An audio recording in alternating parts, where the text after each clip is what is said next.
Hello.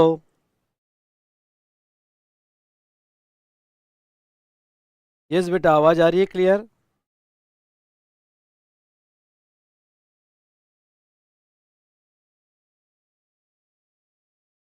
Yes, आवाज clear आ रही है, प्लीज बताओ।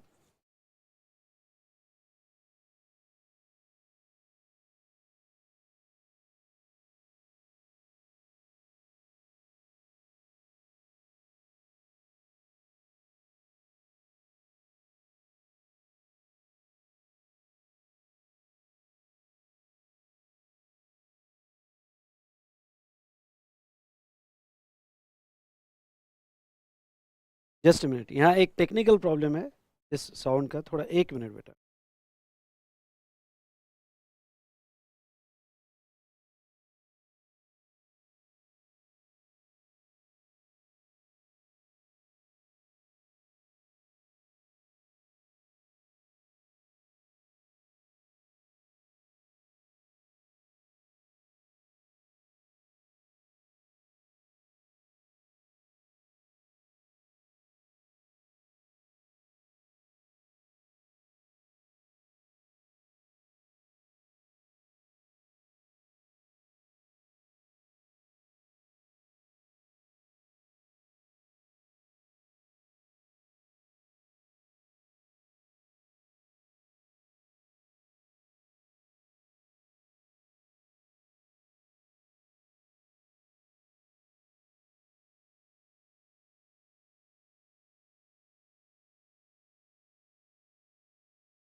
ठीक है।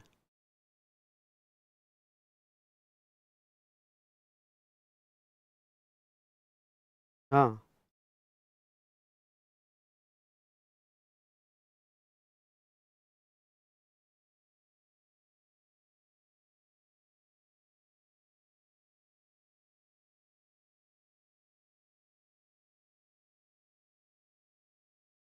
हेलो।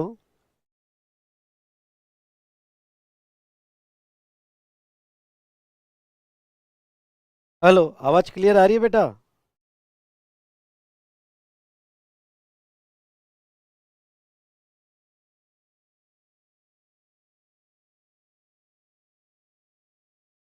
प्लीज बताओ, एवरीथिंग इज क्लियर?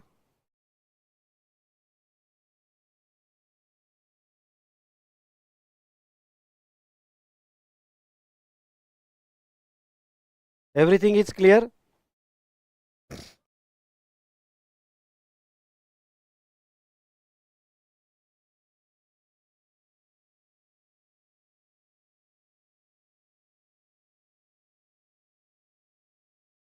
चलिए। तो all clear, all clear, all clear. तो चलिए दोस्तों, हमने हमारे रैपिड रिवीजन लेक्चर 01 में हमने ऑलरेडी देखा कि यस, बेसिक कॉन्सेप्ट जो है वो हमने यहाँ पे रैपिड रिवीजन 1 में डिस्कस किया। दूसरा, कॉन्सेप्ट ऑफ सप्लाई का भी रिवीजन हमने स्टार्ट कर दिया था। और कॉन्सेप्ट ऑफ सप्लाई में हमने जो है यहाँ पे ओके, ये charging section, section 9(1) charge collection and person liable to pay tax, ये हमने तीनों भी पार्ट्स देख लिए थे। और सप्लाई, सप्लाई में सेक्शन 7 हमने स्टार्ट कर दिया था। और सप्लाई में सेक्शन 7 में हमने गुड्स की डेफिनेशन, सर्विस की डेफिनेशन ये ऑलरेडी देख लिया था। और साथ साथ में सेक्शन, यहाँ पे सेक्शन 7(1) और सेक्शन 7(2), तो सेक्शन 7(1) हमने स्टार्ट कर दिया था।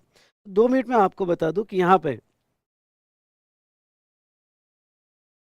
ओके, 2 मिनट में आपको यहाँ जस्ट समझाना चाहता हूँ कि ये सारा सब कुछ जो डिस्कशन हो गया वो हमारा लेक्चर 01 में concept of supply and introduction of GST उसमें हो चुका है। आज का लेक्चर लेक्चर 02 है दोस्तों। ठीक है, चलिए स्टार्ट करते हैं हमारा डिस्कशन। हेलो, वॉल्यूम क्लियर है सभी को? ये वॉल्यूम को किसको दिक्कत जा रही है? सभी को वॉल्यूम क्लियर है?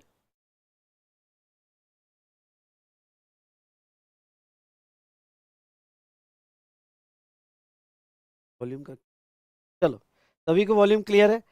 आ जाएगा वॉल्यूम बेटा। 2 मिनट, 2 मिनट। बताओ, जो भी स्टूडेंट कनेक्टेड है प्लीज बताओ।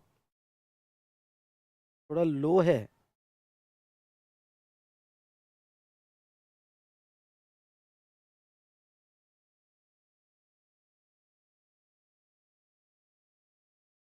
हेलो।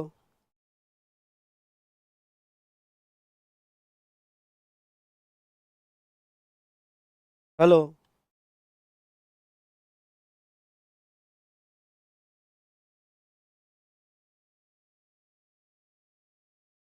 हेलो।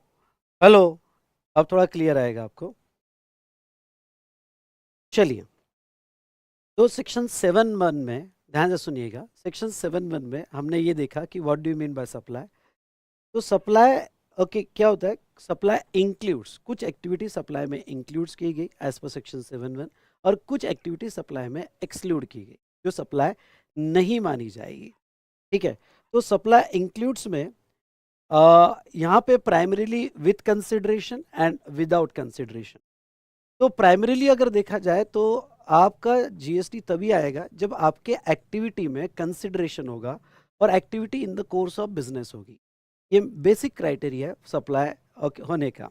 ये मेन क्लॉजेस है। हाँ, कुछ ऐसी एक्टिविटी है जिसमें कंसिडरेशन नहीं भी होगा और फ्री एक्टिविटी होगी तो भी जीएसटी आएगा। चलिए, तो पहली एक्टिविटी जैसा हम देखेंगे, okay, supply for consideration. Supply for consideration में 3 क्लॉजेस है। 7(1)(a) क्लॉज ए, उसके बाद में 7(1)(a) क्लॉज ए और section 7(1)(b), okay, import of service. ये जो 3 एक्टिविटी है, क्लॉज ए, क्लॉज ए और सेक्शन 7(1)(b), ये तीनों एक्टिविटी में कंसिडरेशन होना जरूरी है इन the course of business. Government का ऑब्जेक्ट बहुत क्लियर है। गवर्नमेंट कहती है कि आपको पैसा मिलेगा तो हम जीएसटी लगाएंगे, अगर आपको पैसा नहीं मिलेगा तो हम भी जीएसटी नहीं लगाएंगे। तो दोस्तों, यहाँ पे ऑब्जेक्ट बहुत क्लियर है कि आपकी जीएसटी की लायबिलिटी यहाँ पे कंसिडरेशन है क्या, तो जीएसटी आएगा। एक चीज बहुत क्लियरली दिमाग में रख लो। क्या आपको दिमाग में रखना है कि फ्री सर्विस पे जीएसटी नहीं आता है? बोलो 2 बार मेरे साथ। फ्री सर्विस पे या फ्री सप्लाई पे जीएसटी नहीं आता है जब तक वो शेड्यूल 1 में ना कवर हो।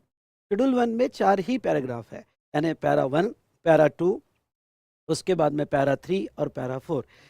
ये 4 ही ऐसे पैराज है जहाँ पे, ओके, अगर फ्री सप्लाई किया तो जीएसटी आएगा, जिसमें गवर्नमेंट का एक अपना कुछ ऑब्जेक्ट है कि भाई ये फ्री पे क्यों जीएसटी रखा गया। Otherwise GST government free supply पे जीएसटी नहीं रखना चाहती। तो इसमें अगर आप सेक्शन 7(1)(a) देखोगे तो 7(1)(a) कहता है all form of supply. Okay, आप कोई भी फॉर्म में सप्लाई करो, किसी भी फॉर्म में करो, जीएसटी आएगा। हाँ, कुछ एग्जाम्पल दिए, sale, transfer, barter, exchange, lease, rental, disposal, पर ये जस्ट एग्जाम्पल है। आप किसी भी एक्टिविटी से पैसा कमाओ, जीएसटी आएगा, provided that, okay, it is made और agreed to be made for consideration in the course और फर्दरेंस ऑफ बिजनेस। आपकी activity in the course of business होनी चाहिए। आपकी एक्टिविटी पर्सनल एक्टिविटी नहीं होनी चाहिए। मतलब अगर आपने कोई पर्सनल गुड्स बेचा या आपने कोई पर्सनल सर्विसेज बेची, ओके, जो आपकी पर्सनल है, ओके, जो बिजनेस गुड्स नहीं है, ओके, तो जैसे एग्जांपल के तौर पे आपने पर्सनल मोबाइल बेचा, पर्सनल कार बेची, तो not in the course of business, और उसके ऊपर जीएसटी नहीं आएगा। ये बेसिक प्रिंसिपल है। दूसरा, यहाँ पे कंसिडरेशन होना चाहिए और मेड और एग्रीड टू बी मेड होना चाहिए। अब मेड और एग्रीड टू बी मेड में यहाँ पे क्लियर मैसेज दिया उन्होंने। क्या क्लियर मैसेज दिया? कि अगर आपको यहाँ पे एडवांस मिलता है, okay, agreed to be made, यानी आपको एडवांस मिलता है, तो एडवांस पे भी जीएसटी आएगा। ओके, एडवांस पे भी जीएसटी आएगा। लेकिन ध्यान से सुनिएगा, आपको एडवांस मिलता है तो एडवांस पे भी जीएसटी आएगा। लेकिन जब मैं टाइम ऑफ सप्लाई ये चैप्टर पढ़ा होगा तो टाइम ऑफ सप्लाई में थोड़ा ये क्लियर बोल दिया उन्होंने कि यहाँ पे सिर्फ सर्विस का एडवांस होगा तो जीएसटी आएगा, मतलब इनवॉइस और receipt which ever is earlier. लेकिन गुड्स का अगर सप्लाई होगा तो नोटिफिकेशन नंबर 66/2017 है, और नोटिफिकेशन 66/2017 ये कहता है कि यहाँ पे जो है, अगर आपको एडवांस मिला तो अभी फिलहाल जीएसटी नहीं होगा। वो जो होगा वो इनवॉइस और लास्ट डेट ऑफ इनवॉइस पे होगा। क्या याद आ रहा है आपको? याद आ रहा है? और ये रिवीजन का अगर फ्लो आपको ठीक लग रहा है, स्पीड ओके लग रही है, ओके, तो फटाफट लाइक कीजिएगा। ओके, लाइक से मैं समझ जाऊंगा कि एवरीथिंग इज ओके। ठीक है। तो जहां तक देखा जाए यहाँ पे, तो मेड और agreed to be made an advance पे आता है। दूसरी बात अगर हम यहाँ पे देखें, ओके, दूसरी बात अगर हम यहाँ पे देखें तो फॉर कंसिडरेशन होना चाहिए। Second important point, for consideration होना चाहिए। अब फॉर कंसिडरेशन क्या, सेक्शन 231 में अगर देखा जाए तो कंसिडरेशन मतलब आपने जो गुड सप्लाई किया या सर्विस सप्लाई की उसके अगेंस्ट में आइदर आपको मनी में आना चाहिए, मतलब in respect of, in response to या फॉर इंड्यूसमेंट ऑफ सप्लाई आपको मनी में आना चाहिए या अदरवाइज में आना चाहिए। ओके, मनी या अदरवाइज होना चाहिए, या मोनेटरी वैल्यू ऑफ एक्ट और फॉरबिडेंस। ओके, मतलब अगर कोई चलो मनी और अदरवाइज काइंड में नहीं है, पर आपने जो गुड सर्विस सप्लाई किया या सर्विस सप्लाई की उसके अगेंस्ट में कोई फॉरबिडेंस है, जिसका एक बेस्ट एग्जांपल अगर मैं आपको यहाँ लूँ तो यहाँ पे बेस्ट एग्जांपल ये होगा कि जैसे कोई बिल्डर है, बिल्डर ओके कंस्ट्रक्शन सर्विस दे रहा है स्लम वालों को, और वो कह रहा है कि देखो आप फॉरबिडेंस, आप अपने राइट्स छोड़ दो, मैं आपको एक फ्लैट कंस्ट्रक्ट करके दूंगा। तो अगर वो एक फ्लैट कंस्ट्रक्ट करके दे रहा है, प्रोवाइडेड दैट उसके अगेंस्ट में फॉरबिडेंस कंसिडरेशन ले रहा है कि आप अपने राइट छोड़ दो, ओके, तो वो केस में वो फ्री नहीं माना जाएगा, वो सप्लाई माना जाएगा। Very good. उसके बाद में नेक्स्ट नेक्स्ट है any subsidy given by central और स्टेट गवर्नमेंट। दो बातें आपको याद रखनी है, सब्सिडी और डिपॉजिट्स, ये कंसिडरेशन में नहीं आता है। और कौन सी सब्सिडी कंसिडरेशन में नहीं आती है? जो गवर्नमेंट ने दी, आई रिपीट, जो गवर्नमेंट ने दी वो सब्सिडी कंसिडरेशन में नहीं आएगी दोस्तों। ओके, तो गवर्नमेंट की सब्सिडी इवन दो आपको पैसा मिला लेकिन उसके ऊपर जीएसटी नहीं आएगा। और डिपॉजिट्स, जो सिक्योरिटी डिपॉजिट्स मिलते हैं, जैसे आपने अगर कमर्शियल प्रॉपर्टी रेंट पे दी और आपको सिक्योरिटी डिपॉजिट मिला, पैसा मिला, कुछ मिला, पर वो अगेंस्ट सप्लाई नहीं है, वो सिक्योरिटी डिपॉजिट है। आपने अगर कोई डिस्ट्रीब्यूटरशिप दी, उसका सिक्योरिटी डिपॉजिट मिला, तो सिक्योरिटी डिपॉजिट पे जीएसटी नहीं आएगा। ओके, तो चलिए ये हमने देखा फॉर कंसिडरेशन होना चाहिए इन the course of business. Business की डेफिनेशन हम ऑलरेडी देख चुके हैं। उसके बाद में ओके 71 ए, 71 ए सिंपल क्या कहता है कि अगर कोई यहाँ पे क्लब होगा, सोसाइटी होगा, क्लब होगा, सोसाइटी होगा, ओके, या फिर एओपी होगा, बीओआई होगा, ट्रस्ट होगा, या any person other than individual, okay, कोई भी पर्सन हो अदर देन इंडिविजुअल हो, और वो अपने मेंबर्स या कॉन्स्टिट्यूएंट्स को, ध्यान रखना, वो अपने मेंबर्स या कॉन्स्टिट्यूएंट्स को सर्विस दे रहा है या मेंबर उसको सर्विस दे रहा है, तो ये डिस्टिंक्ट पर्सन माने जाएंगे। स्पेशल एक्सप्लेनेशन लाया गया और एक्सप्लेनेशन में कहा कि ये दोनों अलग अलग माने जाएंगे। ओके, क्लब और उसका पर्सन अलग अलग, उसका ही मेंबर है, हाँ उसका ही मेंबर है, क्लब उससे ही क्लब बना हुआ है, उससे एसोसिएशन ऑफ पर्सन बना है, उससे ही ट्रस्ट बनी है, लेकिन जीएसटी के यहाँ पे ओके व्यू में ये सेपरेट पर्सन माने जाएंगे, डिस्टिंक्ट पर्सन माने जाएंगे। और इन दोनों में अगर ट्रांजेक्शन्स होते हैं, जैसे जेवी और उसका मेंबर, क्लब और उसका मेंबर, ओके, सोसाइटी और उसका मेंबर, इन दोनों में अगर ट्रांजेक्शन हो गए फॉर कैश, डिफर्ड पेमेंट या अदर वैल्यूएबल कंसिडरेशन, तो उसके ऊपर जीएसटी आएगा। ओके, हेलो बेटा, मेरे तरफ से फुल वैल्यूम है, मेरे तरफ से फुल वैल्यूम है। ओके, तो यहाँ पे वॉल्यूम कंप्लीटली फुल है।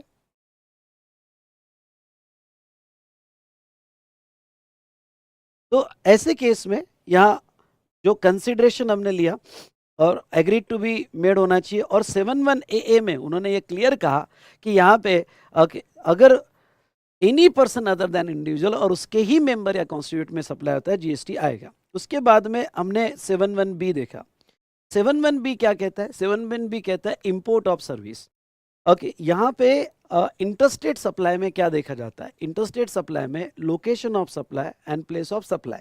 लेकिन अगर आप कॉन्स्टिट्यूशनल प्रोविजन देखते हो तो ये क्लियर कहा है कि अगर आप इंपोर्ट ट्रांजैक्शन करते हो तो वो भी इंटरस्टेट माना जाएगा और उसके ऊपर यहाँ पे जीएसटी लगेगा। अगर हम बात गुड्स की करें, ओके, पूरा ध्यान से सुनो, आपके डाउट्स में एंड में लूंगा। ओके, लिख के रखो, एंड में लूंगा, पहले पूरा फ्लो आप ध्यान से सुनो।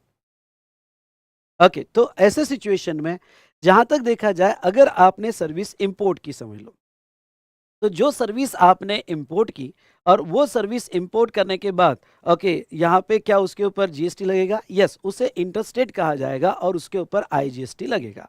और एक्सपोर्ट ट्रांजैक्शन भी इंटरस्टेट में आता है और उसके ऊपर आईजीएसटी लगता है। लेकिन अगर आपका इंपोर्ट ऑफ गुड्स होगा तो गुड्स के केस में कस्टम्स एक्ट लगता है और उसके ऊपर जो जीएसटी कलेक्ट होता है वो in the name of ACD collect होता है through customs act. Okay through customs act in the name of ACD collect होता है। लेकिन अगर हम बात करें, ओके ध्यान से सुनिएगा, अगर हम बात करें किसकी, तो सर्विस की, तो सर्विस को यहाँ पे कस्टम्स एक्ट नहीं लगता है। तो सर्विस को अगर कस्टम्स एक्ट नहीं लगता है तो वो सिचुएशन में सर्विस पे जीएसटी कौन से एक्ट से आएगा, तो वो इसी एक्ट से आएगा। सेक्शन 7(1)(b कहता है कि इसे सप्लाई कहा जाएगा और आईजीएसटी उसके ऊपर लगाया जाएगा। लेकिन गवर्नमेंट यहाँ पे एक बात क्लियर करना चाहती है सभी को, क्या क्लियर करना चाहती है कि गवर्नमेंट ये कहती है कि अगर आपकी सर्विस फ्री होगी, अब ऑनलाइन बहुत सारी सर्विसेज फ्री है बेटा, ओके ऑनलाइन ले लो या किसी भी टाइप की सर्विसेज फ्री होगी जिसमें कंसिडरेशन नहीं है। कंसिडरेशन नहीं है मतलब कोई मनी नहीं है, अदरवाइज नहीं है, एक्ट नहीं है, फॉरबिडेंस नहीं है, कोई भी कंसिडरेशन नहीं है। तो ऐसे सिचुएशन में अगर कोई भी कंसिडरेशन नहीं होगा तो वो केस में उसके ऊपर जीएसटी नहीं आएगा। हम इंपोर्ट सर्विस को सप्लाई तभी बोलेंगे जब उसके अंदर कंसिडरेशन है। आई रिपीट, इंपोर्ट सर्विस पे सप्लाई तभी बोलेंगे जब उसमें कंसिडरेशन होगा, मतलब आप कुछ पे कर रहे हो वो सर्विस के अगेंस्ट में।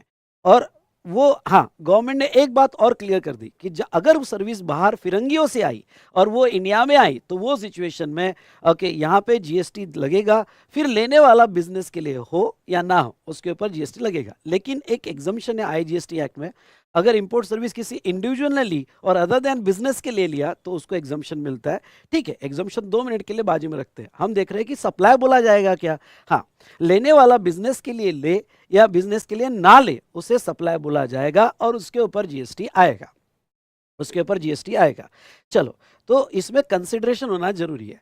अब देखो यहाँ पे एक बात समझ लो, अगर कंसिडरेशन है फिर आपने सर्विस किसी से भी ली हो, अनरिलेटेड से ली हो, रिलेटेड से ली हो, किसी से भी सर्विस ली होगी, कंसिडरेशन है तो 7(1)(b का सप्लाई बोला जाएगा। चलो, अब आते हैं शेड्यूल 1 में, ध्यान से सुनिएगा। अब आते हैं शेड्यूल 1 में। शेड्यूल 1 क्या कहता है, कुछ ऐसी एक्टिविटीज जो अगर आप फ्री करते हो उसमें कंसिडरेशन नहीं मिलता है, पर गवर्नमेंट कहती है नहीं हमें सप्लाई बोलना है, हमें सप्लाई बोलना है, क्योंकि गवर्नमेंट का उसके पीछे कुछ ऑब्जेक्ट है।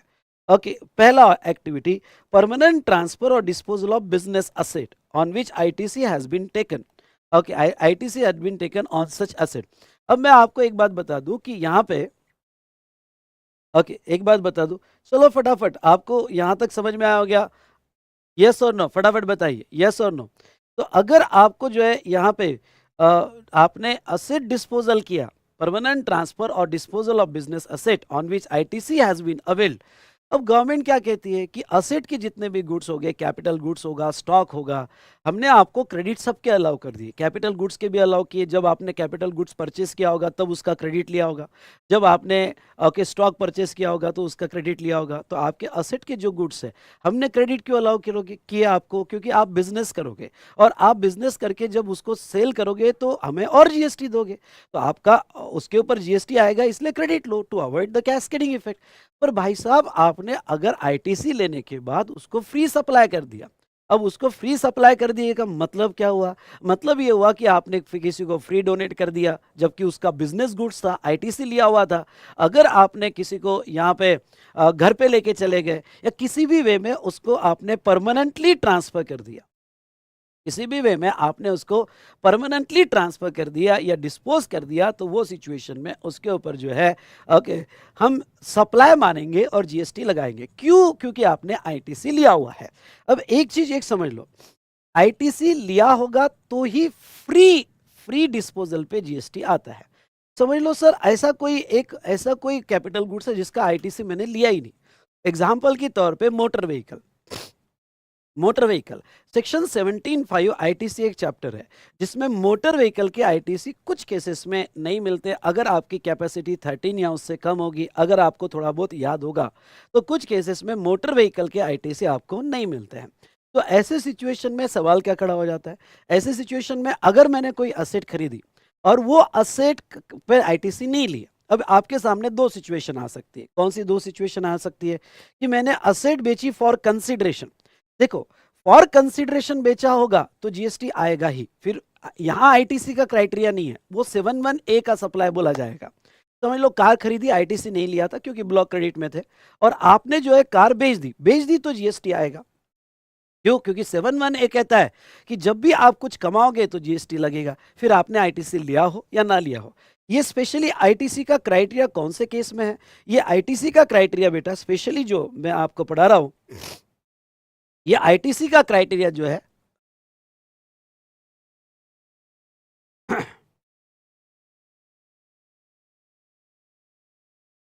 ओके, ये जो आईटीसी का क्राइटेरिया है, ओके, ये आईटीसी का क्राइटेरिया तभी लगेगा जब आपने कोई बिजनेस असेट, जो कोई असेट बिजनेस में यूज किया और घर पे, सॉरी, घर की असेट नहीं, बिजनेस असेट, तो बिजनेस असेट आपने अगर फ्री दे दी होगी, फ्री फिर आपने डोनेट कर दी होगी या घर पे लेके चले हो गए और यहाँ पे आईटीसी लिया होगा तो ही सप्लाई माना जाएगा, जिसका वैल्यूएशन एज पर रूल होता है। ओके, तो एज पर रूल यहाँ पे रूल 30 के हिसाब से जो यहाँ पे सीजीएसटी एक्ट में रूल्स है उसके हिसाब से होता है। उसके बाद में नेक्स्ट उन्होंने क्या कहा, उन्होंने नेक्स्ट ये कहा कि कोई भी गुड्स और सर्विस अगर आप रिलेटेड को दोगे या डिस्टिंक्ट पर्सन को दोगे तो हम वो सप्लाई मानेंगे। क्यों सप्लाई मानेंगे? आईटीसी का फ्लो कंटिन्यू रखने के लिए। समझ लो आपने एक ब्रांच से, डीडीपी का एग्जांपल लेते हैं, आपने एक ब्रांच से दूसरे ब्रांच को भेजा, may be in same state और may be in different state, तो एक ब्रांच से दूसरे ब्रांच को भेजा जो सेपरेटली रजिस्टर्ड है, तो आपने क्रेडिट कहाँ लिया हुआ है? आपने क्रेडिट पहले ब्रांच को ले लिया। अब आपने जब दूसरे ब्रांच को गुड्स भेजा भेजा ओके, तो दूसरे ब्रांच को गुड्स भेजा और उसके ऊपर समझ लो जीएसटी नहीं लगाया, नहीं लगाते उसके ऊपर जीएसटी, तो क्रेडिट चेन ब्रेक हो जाती, क्योंकि क्रेडिट इधर लिया हुआ है, फिर स्टॉक जा रहा है उधर, स्टॉक ट्रांसफर हो रहा है दूसरी जगह और वहां से बेचा जाएगा। तो फिर क्रेडिट क्या, क्रेडिट कैसे चेक करेंगे? क्योंकि रजिस्ट्रेशन स्टेट वाइज है, डीम डिस्टिंक्ट पर्सन है, सबके रिटर्न अलग होंगे, कैसे मैच करोगे? पॉसिबल नहीं है।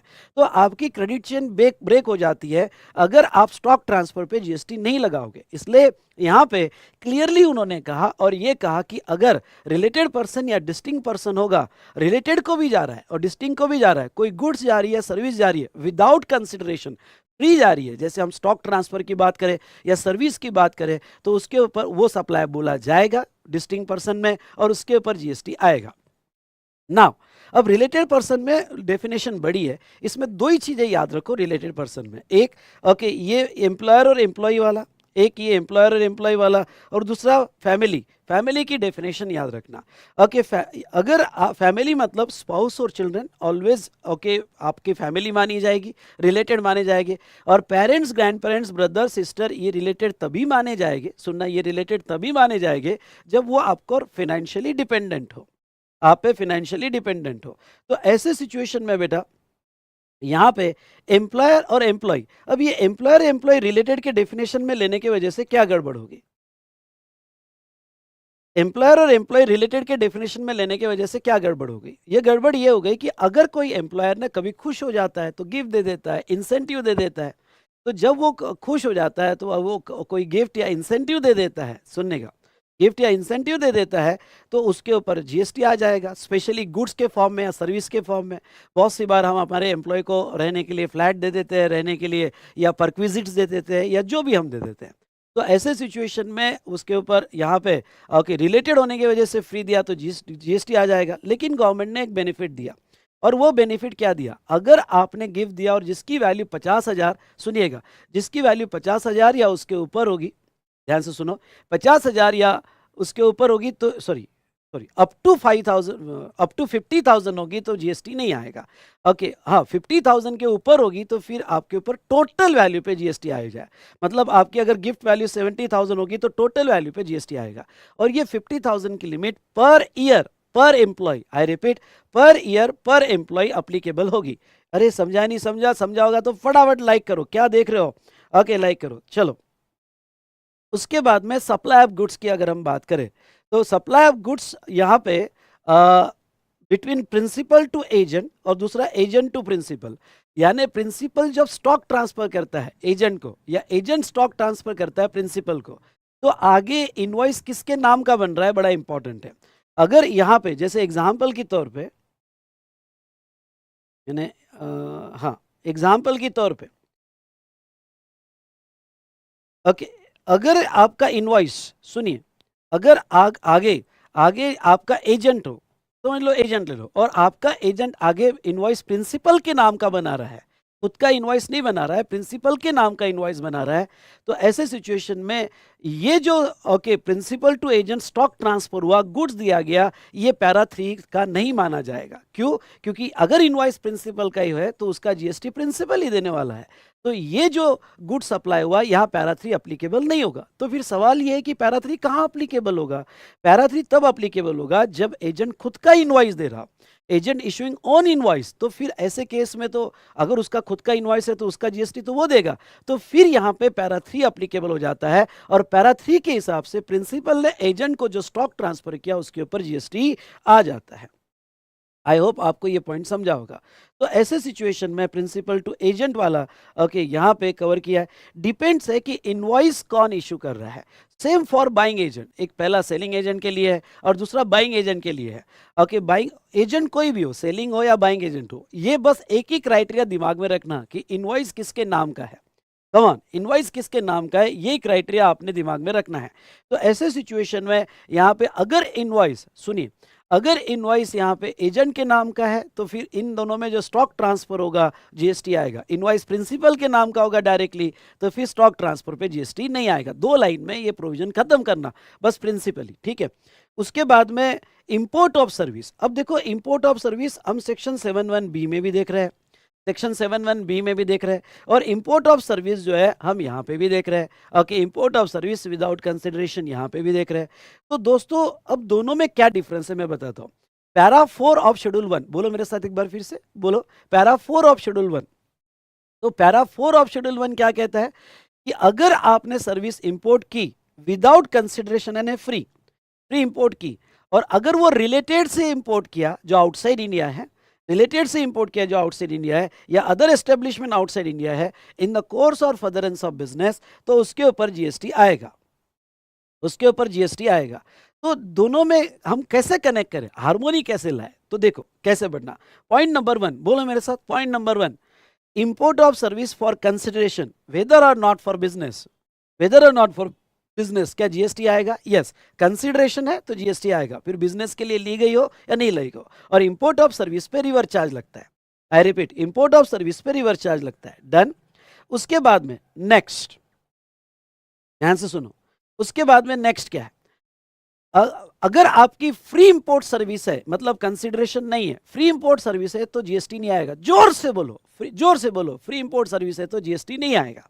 लेकिन अब जोर से बोलो, लेकिन बोला आपने जोर से, घर वाले डर जाने चाहिए। लेकिन अगर वो फ्री इंपोर्ट सर्विस, घर वाले डर जाने चाहिए, अगर वो फ्री इंपोर्ट सर्विस रिलेटेड से लिया, मतलब रिलेटेड यानी क्या? रिलेटेड की डेफिनेशन में एग्जांपल आपके फैमिली मेंबर से लिया, आपके स्पाउस चिल्ड्रन से लिया, या फिर सिस्टर ब्रदर से लिया जो डिपेंडेंट है, रिलेटेड से लिया जो आउटसाइड इंडिया है, और दूसरा अपनी ब्रांच से लिया, पर वो अगर बिजनेस के लिए लिया होगा, तीनों कंडीशन फुलफिल होनी चाहिए, रिलेटेड या ओन एस्टेब्लिशमेंट और बिजनेस के लिए लिया होगा, तो उसके ऊपर जीएसटी आएगा। सर अगर मैंने अपने स्पाउस से, चिल्ड्रन से, ब्रदर से, सिस्टर से, या कोई भी मेरा होल्डिंग कंपनी से मैंने लिया, लेकिन बिजनेस के लिए नहीं लिया, पर्सनल पर्पज के लिए लिया, मेरा ब्रदर है, मेरा ब्रदर आउटसाइड इंडिया आर्किटेक्ट है, और उससे मैं आर्किटेक्ट सर्विस ले रहा हूँ फ्री, लेकिन मैं वो आर्किटेक्ट सर्विस फ्री ले रहा हूँ मेरे हाउस के लिए, हाउस के लिए ले रहा हूँ, तो वो बिजनेस के लिए नहीं है, उसके ऊपर जीएसटी नहीं आएगा। लेकिन उसी ब्रदर से अगर मैंने फ्री सर्विस ली, और वो फ्री सर्विस मैंने किसके लिए ली, तो वो फ्री सर्विस मैंने जो है यहाँ पे अपने ऑफिस के लिए ली। भाई तू आर्किटेक्ट बन गया, वो डिपेंडेंट नहीं है, सॉरी वो डिपेंडेंट है, ब्रदर है, आर्किटेक्ट बन रहा है, सीख रहा है, चल ऑफिस का इंटीरियर भेज, ऑफिस के लिए लिया होगा तो रिवर्स चार्ज में आपको जीएसटी देना पड़ेगा। ख्याल रहे, पर इंपॉर्टेंट ये कि वो ब्रदर सिस्टर रिलेटेड होना चाहिए, रिलेटेड मतलब डिपेंडेंट होना चाहिए। आपको ऐसी भी केस स्टडी आ सकती है क्या कि आपका जो ब्रदर सिस्टर डिपेंडेंट नहीं है, फाइनेंशियली वेल सेटल है, अगर वो डिपेंडेंट नहीं है मतलब रिलेटेड नहीं है, अगर रिलेटेड नहीं है तो फिर ये क्लॉज अप्लाई नहीं होगा, फ्री सर्विस पे जीएसटी नहीं आएगा। बहुत क्लियर होना चाहिए कि वो आपके ऊपर डिपेंडेंट होना चाहिए। समझा क्या? समझा होगा? समझा होगा तो जोर से बोलो यस सर, समझ में आया। और फटाफट लाइक ठोको। यहाँ पे नाउ ये था शेड्यूल 1। उसके बाद में यहाँ पे section 7(2)(a) supply excludes. Supply excludes schedule 3।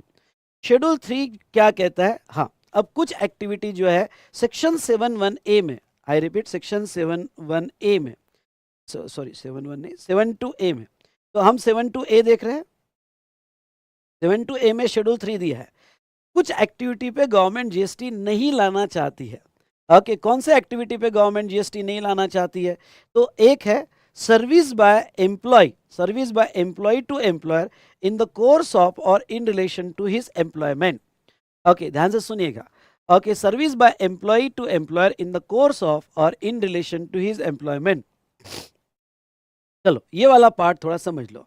Okay, अगर एम्प्लॉय ने एम्प्लॉयर को सर्विस दिया और वो service in the course of और इन रिलेशन टू एम्प्लॉयमेंट दिया तो उसके ऊपर जीएसटी नहीं आएगा। जस्ट मिनट, तीन जा रही है।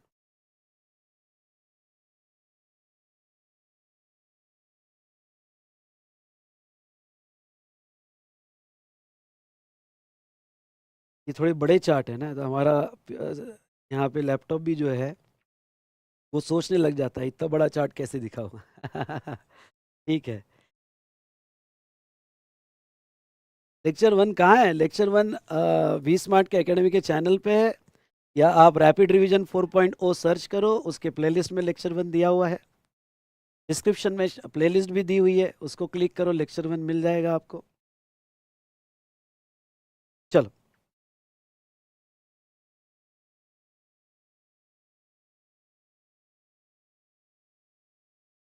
हाँ, तो अब ये क्या कहते हैं, यहाँ पे शेड्यूल 3 पे आ जाओ। सेक्शन 7 to A शेड्यूल 3 जो कहता है, ओके, ये शेड्यूल 3 कहता है यहाँ पे पहला पैरा, मतलब इसमें जो एक्टिविटी हम देखेंगे वो सप्लाई नहीं बोली जाएगी। उसमें पहला para, service by an employee to the employer in the course of और in relation to his employment. तो चलिए थोड़ा मैं इसके ऊपर एक डिस्कशन लेना चाहूँगा। यहाँ पे एक डायग्राम मैंने बनाई हुई है, जो भी अभी मुझे कौन से फाइल में देखता हूँ, अगर ये फाइल में मिल जाती है।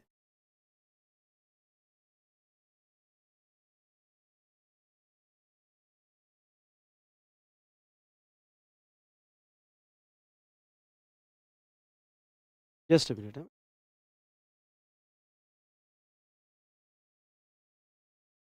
तो एम्प्लॉय ने एम्प्लॉयर को दिया, इंपॉर्टेंट क्या है, इन द कोर्स ऑफ और इन रिलेशन टू एम्प्लॉयमेंट दिया, तो वो सिचुएशन में उसके ऊपर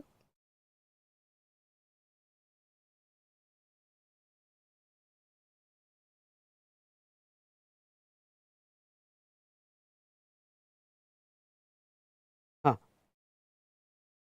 थोड़ा ये वाले पार्ट को समझ लो। अगर एम्प्लॉय, ध्यान सुनना, एम्प्लॉय एम्प्लॉयर को सर्विस दे रहा है, एम्प्लॉय एम्प्लॉयर को सर्विस दे रहा है, और ये service in the course of employment है या इन रिलेशन टू एम्प्लॉयमेंट है, जिसके अगेंस्ट में उसको सैलरी मिल रही है, कंसिडरेशन मिल रहा है, सैलरी और वेजेस। तो ऐसे केस में जो एम्प्लॉय सॉरी, जो एम्प्लॉय को कंसिडरेशन मिला उसके ऊपर जीएसटी नहीं आएगा दोस्तों। ठीक है, सैलरी पे नहीं आएगा, गवर्नमेंट नहीं लगाना चाहती है। लेकिन इसके ऊपर थोड़ा स्पेशल हम डिस्कशन करेंगे। जैसे इन द कोर्स ऑफ एम्प्लॉयमेंट या इन रिलेशन टू एम्प्लॉयमेंट आपको सैलरी मिल रही होगी, वेजेस मिल रहा होगा, पेंशन मिल रहा होगा, ग्रेच्युटी मिल रहा होगा, तो इसके ऊपर जीएसटी नहीं होगा। लेकिन लेट्स टॉक अबाउट परक्विजिट्स। आपको एम्प्लॉय को परक्विजिट्स मिल रहे हैं, फ्री मिल रहे हैं, गुड्स और सर्विसेज। एग्जाम्पल की तौर पे ओके, एम्प्लॉय अपनी सर्विसेज दे रहा है, उसके अगेंस्ट में सैलरी मिल रही है, तो उसके ऊपर जीएसटी नहीं आएगा, सैलरी पे नहीं आएगा। और एक चीज ख्याल रखना, जिसको भी पैसा मिलता है वो ऑलवेज सप्लायर होता है, और जो पैसा देता है वो रिसिपिएंट होता है। जैसे आपके और मेरे इसमें, आप मुझे पैसा दे रहे हो तो ओके, और मैं आपको सर्विस दे रहा हूँ, तो मैं सप्लायर हूँ, आप रिसिपिएंट हो। एम्प्लॉय अपनी सर्विस, उसको सर्विस दे रहा है, उसका वेजेस ले रहा है, तो एम्प्लॉय को जो सैलरी और वेजेस, पेंशन, ग्रेच्युटी वगैरह मिलेंगे, उसके ऊपर जीएसटी नहीं आएगा। अब बात करते हैं परक्विजिट की। कभी कभी एम्प्लॉयर जो है परक्विजिट, फ्री गुड्स और सर्विसेज देता है। अब जब वो फ्री गुड्स और सर्विसेज देता है तो यहाँ एक कॉन्ट्रडिक्शन क्रिएट होता है। क्या? एक तरफ शेड्यूल 3 कहता है कि जो भी एम्प्लॉय को मिला, एक तरफ शेड्यूल 3 कहता है, रिपीट कर रहा हूं, जो भी एम्प्लॉय को मिला इन द कोर्स ऑफ एम्प्लॉयमेंट उसके ऊपर जीएसटी नहीं आएगा। दूसरे तरफ यहां पे शेड्यूल 1 पैरा 2 कहता है कि एम्प्लॉयर ने अगर कुछ भी फ्री दिया होगा एम्प्लॉय को और वो वैल्यू 50,000 के ऊपर होगी तो वो केस में जीएसटी लग जाएगा। भाई साहब ओके, इसके एंगल से देखे तो इसको इन द कोर्स ऑफ एम्प्लॉयमेंट जो भी मिल रहा है जीएसटी नहीं आएगा। उसके एंगल से देखे तो उसने अगर 50,000 के ऊपर कोई भी फ्री दिया तो जीएसटी आ जाएगा। ये तो कॉन्ट्रडिक्शन हो गया। इसलिए फिर यहाँ पे सीबीआईसी का क्लैरिफिकेशन है, और सीबीआईसी ने क्या कहा, अगर आपने कोई परक्विजिट मतलब एम्प्लॉय ने परक्विजिट दिए, फ्री दिए, और फ्री दिए in terms of employment contract, जो एम्प्लॉयमेंट कॉन्ट्रैक्ट में क्लियर लिखा हुआ है, जैसे catering service, free cab, free guest house, जो एम्प्लॉयमेंट कॉन्ट्रैक्ट में दिया हुआ है, तो अगर कोई perquisite in terms of employment contract मिलते हैं तो उसके ऊपर जीएसटी नहीं आएगा, वो पैरा 3 का, वो शेड्यूल 3 का सप्लाई माना जाएगा। ओके, वो शेड्यूल 3 का सप्लाई माना जाएगा। लेकिन अगर गिफ्ट दिया गया या परक्विजिट दिए गए जो एम्प्लॉयमेंट कॉन्ट्रैक्ट के नहीं है, अब एम्प्लॉयमेंट कॉन्ट्रैक्ट में नहीं है मतलब एम्प्लॉयमेंट में नहीं है, पर ओके ये खुश हो गया, जा तुझे बाइक दे दिया, जा तुझे कार दे दिया, ऐसा कोई गिफ्ट दिया जो एम्प्लॉयमेंट कॉन्ट्रैक्ट में नहीं लिखा हुआ था, तो फिर यहां पे यस हमारा पैरा 2 प्रोविजो लग जाएगी ऑफ शेड्यूल 1, और पैरा 2 शेड्यूल 1 के हिसाब से ओके 50,000 के ऊपर अगर वो गिफ्ट होगा तो उसके ऊपर जीएसटी आ जाएगा। समझा होगा तो जोर से बोलो हाँ और लाइक ठोको। ओके, जोर से बोलो हाँ और लाइक ठोको। तो अब ऐसे सिचुएशन में जहां तक देखा जाए तो हमने ये जो है ओके गिफ्ट पे कब जीएसटी आएगी और कब नहीं आएगा ये भी साथ साथ में हमने देख लिया, इसलिए परक्विजिट का जो क्लैरिफिकेशन है वो भी मैंने आपको बता दिया। उसके बाद में compensation for pre mature termination. हाँ, बहुत सी बार आपको प्री मैच्योर टर्मिनेशन के कंपेंसेशन मिलते हैं, जैसे ओके जैसे 3 साल का हमारा एम्प्लॉयमेंट कॉन्ट्रैक्ट है, पर कॉन्ट्रैक्ट में अगर लिख दिया है कि अगर प्री मैच्योर मुझे टर्मिनेट कर दिया जाए, पहले टर्मिनेट कर दिया जाए, तो वो सिचुएशन में अगर पहले ही मुझे टर्मिनेट कर दिया जाए तो वो सिचुएशन में जीएसटी आएगा। वो सिचुएशन में सॉरी जीएसटी नहीं, सॉरी मेरे से गलती होगी। ओके, अगर प्री मैच्योर टर्मिनेशन तो कंपेंसेशन मिलेगा। तो अगर ये कंपेंसेशन एम्प्लॉयमेंट का पार्ट है, एम्प्लॉयमेंट का क्लॉज है, तो इन रिलेशन टू एम्प्लॉयमेंट बोला जाएगा और जीएसटी नहीं आएगा। Not taxable in relation to employment. Non compete fees मिली, अब नॉन कॉम्पिट फीस मिली यानी क्या, ओके नॉन कॉम्पिट फीस मिली मतलब आपको यहाँ पे ध्यान से सुनिएगा, नॉन कॉम्पिट फीस मिली, जैसे बहुत सी बार एम्प्लॉय है तो एम्प्लॉय को एक हम पैसा देते हैं कि देख तू सेम इंडस्ट्री ज्वाइन नहीं करेगा, ओके सेम इंडस्ट्री नहीं ज्वाइन करेगा, उसका 50 लाख ले ले। तो अब ये हम सेपरेट कॉन्ट्रैक्ट कर रहे हैं कि वो हमें कॉम्पीट नहीं करेगा, उसका पैसा लिया। तो ऐसे सिचुएशन में जहां तक है सीबीआईसी का कहना है कि ये जो नॉन कॉम्पिट फीस मिली ये एम्प्लॉयमेंट का पार्ट नहीं है, ये एक सेपरेट कॉन्ट्रैक्ट है, टॉलरेंस या फॉरबिडेंस या रिफ्रेनिंग, तो ऐसे केस में ये सर्विस माना जाएगा। ओके, उसके बाद में डायरेक्टर रेम्यूनरेशन, जिसके बारे में हम आरसीएम चैप्टर में डिटेल में डिस्कस करेंगे डायरेक्टर रेम्यूनरेशन पर। ओके, और एक अच्छा डिस्कशन करेंगे, बस 2 मिनट में अभी समझ लो कि अगर डायरेक्टर कंपनी को सर्विस दे रहा है, डायरेक्टर कंपनी को सर्विस दे रहा है और जो उसको रेम्यूनरेशन मिल रहा है उसका अगर टीडीएस 192 में of income tax act section 192 में डिडक्ट हो रहा है उसका टीडीएस, तो वो केस में इन द कोर्स ऑफ एम्प्लॉयमेंट माना जाएगा और उसको वो सप्लाई नहीं बोला जाएगा। लेकिन अगर उसका टीडीएस अदर सेक्शन में डिडक्ट हो रहा है तो उसे सप्लाई माना जाएगा। उसके बाद में सेकंड जो पैरा दिया गया है, सर्विस बाय एनी कोर्ट और tribunal establish under any law for timing in force, मतलब क्या कोर्ट की सर्विस, ट्रिब्यूनल की सर्विस, सुनिए ध्यान से, कोर्ट की सर्विस या ट्रिब्यूनल की सर्विस जो है कि उनकी एक डिग्निटी रखी है। इवन दो कोर्ट फीस लगती है, वो भी पैसा लेते हैं, ट्रिब्यूनल पैसा लेता है, इवन दो कमर्शियल केसेस होती है, लेकिन गवर्नमेंट ने कोर्ट और ट्रिब्यूनल की यहाँ पे डिग्निटी रखी है और उसके ऊपर जीएसटी नहीं आएगा। उसके बाद में पैरा 3 क्या कहता है, पैरा 3 कहता है एमपी, एमएलए, पंचायत, भाई ये तो गवर्नमेंट के दामाद है, ये जो भी पब्लिक सर्विस देंगे इसके ऊपर जीएसटी नहीं आएगा। उसके बाद में duties perform by person at constitutional post in that capacity, मतलब क्या, जैसे कुछ कॉन्स्टिट्यूशनल पोस्ट होती है, president of India, governor okay of the state, या फिर सीएनएजी के कॉन्स्टिट्यूशनल पोस्ट होती है, कोई बोर्ड के कॉन्स्टिट्यूशनल पोस्ट होती है। तो ऐसे सिचुएशन में अगर किसी कॉन्स्टिट्यूशनल पोस्ट पे अपॉइंट किया गया, अब गवर्नर है, प्रेसिडेंट है, ये जो है यहाँ पे एम्प्लॉय नहीं है गवर्नमेंट के, ये तो पोस्ट दी गई है, तो उनका उसको ऑनररी अमाउंट मिलता है। तो अगर किसी को कॉन्स्टिट्यूशनल पोस्ट पे लगाया गया जिसका उनको ऑनररी अमाउंट मिल रहा है तो उसके ऊपर जीएसटी नहीं आएगा। ओके, समझा कि नहीं समझा। उसके बाद में next duties perform by any person as a chairperson or member or director of body establish by government की कोई बॉडी होगी, कमिटी होगी, ओके या बोर्ड होगा, और उसके ऊपर कोई पर्सन को एज अ मेंबर अपॉइंट किया गया, एज अ चेयरपर्सन अपॉइंट किया गया, तो उसके ऊपर यहाँ पे उनको जो ऑनररी अमाउंट मिलता है उसके ऊपर जीएसटी नहीं आएगा।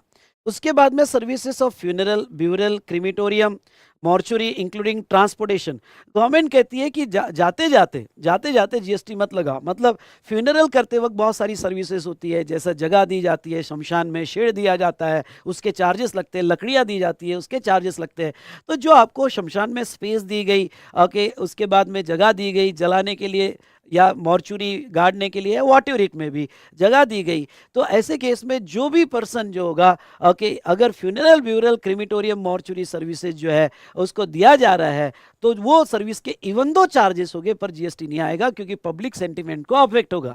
उसके बाद में ट्रांसपोर्टेशन ऑफ डिसीज की अगर बात करें तो ओके, यहाँ पे अगर कोई यहाँ पे डेथ होने के बाद घर से लेके तो शमशान तक यहाँ पे ट्रांसपोर्टेशन सर्विस होगी, तो उसके ऊपर भी जीएसटी नहीं आएगा। उसके बाद में ये ख्याल दो, सेल ऑफ लैंड, ख्याल रहे, लैंड अगर सेल होती है या सेल ऑफ बिल्डिंग होगी, सेल ऑफ लैंड होगी या सेल ऑफ बिल्डिंग होगी, तो लैंड और बिल्डिंग अगर सेल होती है तो उसके केस में जीएसटी नहीं आता है। पर ख्याल रहे, ये बेनिफिट सिर्फ सेल ऑफ लैंड और बिल्डिंग को दिया गया है। ओके, अब बिल्डिंग, सेल ऑफ बिल्डिंग में मैं एक थोड़ा स्पेसिफिक आपको समझाना चाहता हूँ।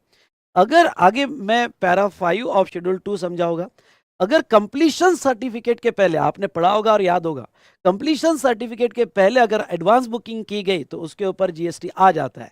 हाँ, अगर प्रोजेक्ट कंप्लीट है और डायरेक्ट सेल डीड बन रही है, एग्रीमेंट टू सेल नहीं बन रहा है, डायरेक्ट सेल डीड बन रही है जिसमें आपकी बिल्डिंग सेल की गई है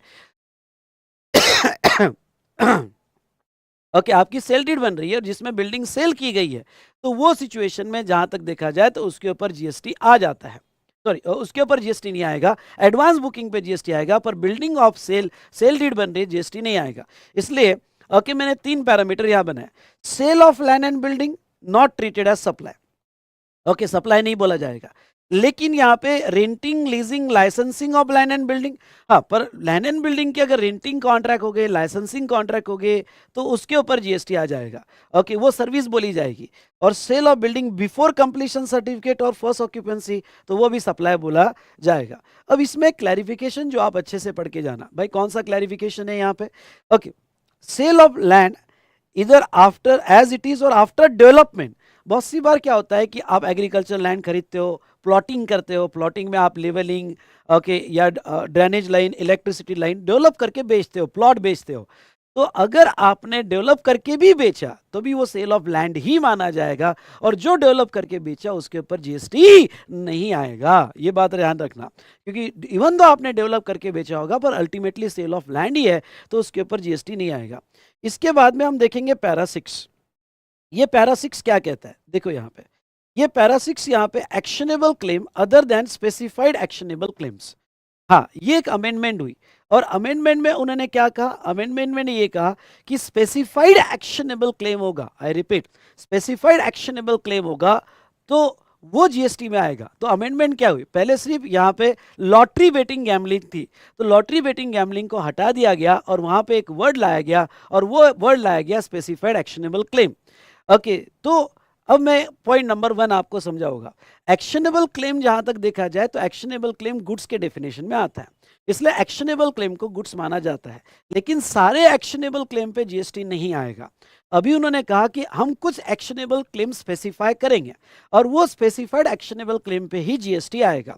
तो अब उन्होंने यहाँ पे स्पेसिफाइड, अगर ऊपर वाले पेज पे जाते हो तो उन्होंने यहाँ पे स्पेसिफाइड एक्शनेबल क्लेम का डेफिनेशन दिया हुआ है। स्पेसिफाइड एक्शनेबल क्लेम का क्या डेफिनेशन दिया है उन्होंने, तो उन्होंने यहाँ पे डेफिनेशन दिया हुआ है, ध्यान से देखिएगा। स्पेसिफाइड एक्शनेबल क्लेम, ये डेफिनेशन एग्जाम में आ सकती है, ओके, पढ़ के जाना। Specified actionable claim, okay, betting, casino add कर दिया, गैमलिंग पहले था, हॉर्स रेसिंग ऐड कर दिया, लॉटरी, और ऑनलाइन मनी गेमिंग। ध्यान रखना, ऑनलाइन गेमिंग नहीं, ऑनलाइन मनी गेमिंग जिसमें पैसा लगाया जा रहा है। तो पहले क्या था, लॉटरी, बेटिंग, गैम्बलिंग 3 ही थे। अब उन्होंने स्कोप बढ़ा दिया और ये कह दिया कि इंडिया में अब जो कैसीनोस पर खेला जाएगा, ओके, उस पर जीएसटी आ जाएगा। हॉर्स रेसिंग पे जो खेला जाएगा उस पर जीएसटी आएगा, वो भी स्पेसिफाइड एक्शनेबल क्लेम होगा। उसके बाद में ऑनलाइन मनी गेमिंग, तो बहुत सी बार ओके यहाँ पे ऑनलाइन गेमिंग पैसा लगाते हो, ओके तो ऐसे बहुत से ऐप मिल जाएंगे आपको जिसमें ऑनलाइन मनी गेमिंग है, ओके जिसमें पैसा लगाते हो पैसा जीतते हो, वो क्रिकेट वाले ऐप बहुत सारे हैं। तो ऐसे केस में ऑनलाइन मनी गेमिंग होगा, तो जो पैसा आप लगाते हो उसके ऊपर अब जीएसटी आएगा, अब जीएसटी आएगा। ओके तो यहाँ पे ऑनलाइन मनी गेमिंग पर जीएसटी लाया गया। ओके वाह भाई साहब वाह, मजा आ गया। ओके तो यहाँ पे ख्याल रखना अमेंडमेंट ये हुई कि पहले सिर्फ lottery, betting, gambling 3 actionable claim taxable थे, अब इन्होंने कैसीनो, हॉर्स रेसिंग और ऑनलाइन मनी गेमिंग पर भी जीएसटी लाया था। अब न्यूज़ सुनी होगी तो बीच में बहुत बवाल हुआ, अभी भी इसके अगेंस्ट में सुप्रीम कोर्ट में रिट पिटिशन पेंडिंग है कि ये सर्विस है या नहीं है, पर वॉट एवर इट में भी भाई साहब अभी हम उसके ओर ध्यान नहीं देंगे, अभी तो एग्जाम पर्पज के लिए यही लिखेंगे कि ऑनलाइन मनी गेमिंग जो है इसके ऊपर जीएसटी आएगा। चलो डन डन डन डन। तो हमने ये देखा यहाँ पे ओके 6 पैराज हमने यहाँ पे देखा। अब दोस्त देखो, अब दोस्तों यहाँ पे जो है ये जो 6 पैराज है इसको कैसे याद रखना, एक मेमोरी टेक्निक है, अगर ये स्टोरी याद रखोगे तो आपको याद आ जाएगी क्या। एक स्टोरी से याद रखते हैं 6 पैरास। एम्प्लॉयर एम्प्लॉय का झगड़ा हुआ, अब एम्प्लॉयर एम्प्लॉय का झगड़ा हुआ मतलब service provided by employee to employer, दोनों कोर्ट में गए, झगड़ा हुआ तो कोर्ट में गए मतलब सर्विसेज बाय कोर्ट और ट्रिब्यूनल। भाई कोर्ट में जाने के बाद भी एमपी एमएलए की सिफारिश ली कि भाई झगड़ा हो गया, कोर्ट में केस है, कुछ आप भी आ जाओ बीच में। एमपी एमएलए ने कहा कॉन्स्टिट्यूशनल पोस्ट है, हम कुछ नहीं कर सकते। एक बार फिर से एम्प्लॉयर एम्प्लॉय का झगड़ा हुआ, दोनों कोर्ट में गए, एमपी एमएलए की सिफारिश ली, उन्होंने कहा कुछ नहीं हो सकता। ओके कोर्ट का डिसीजन आने के पहले चल बसे। अब भाई साहब क्या है, इंडिया में डिसीजन आने को टाइम लगता है, तो कोर्ट के डिसीजन आने के पहले चल बसे जिस ओके यानी फ्यूनरल ब्यूरल क्रीमेटोरियम।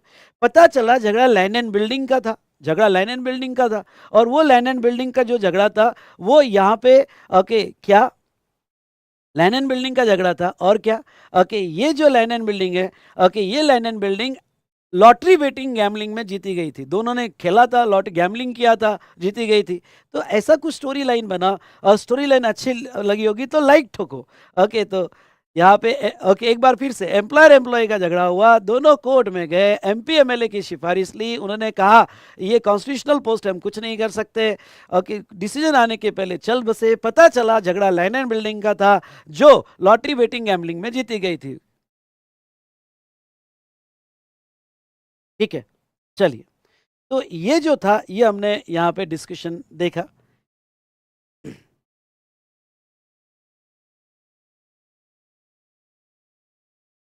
अब आते हैं यहाँ पे सेक्शन 7(2)(b) में।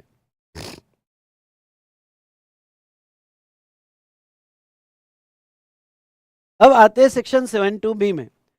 7(2) में बी क्लॉज में कुछ ऐसी एक्टिविटी है जो सप्लाई नहीं मानी जाएगी। 7(2)(b) कहता है कि कुछ एक्टिविटी गवर्नमेंट नोटिफाई करेगा, और अपनी ही एक्टिविटी नोटिफाई करेगा गवर्नमेंट, और वो जो गवर्नमेंट अपनी ही एक्टिविटी नोटिफाई करेगा उसको सप्लाई नहीं माना जाएगा। गवर्नमेंट ने आर्टिकल 243G और 243W में पंचायत और म्यूनसिपैलिटी की एक्टिविटी है, और पंचायत और म्यूनसिपैलिटी की एक्टिविटी ओके यहाँ पे सप्लाई नहीं मानी जाएगी। ओके जो गवर्नमेंट की खुद की एक्टिविटी है तो उसे सप्लाई नहीं माना जाएगा। उसके बाद में नेक्स्ट अगर हम बात करें ओके तो और एक एक्टिविटी दिया है, और वो दिया है अल्कोहलिक लिकर के licence. Okay service of alcoholic liquor के लाइसेंस।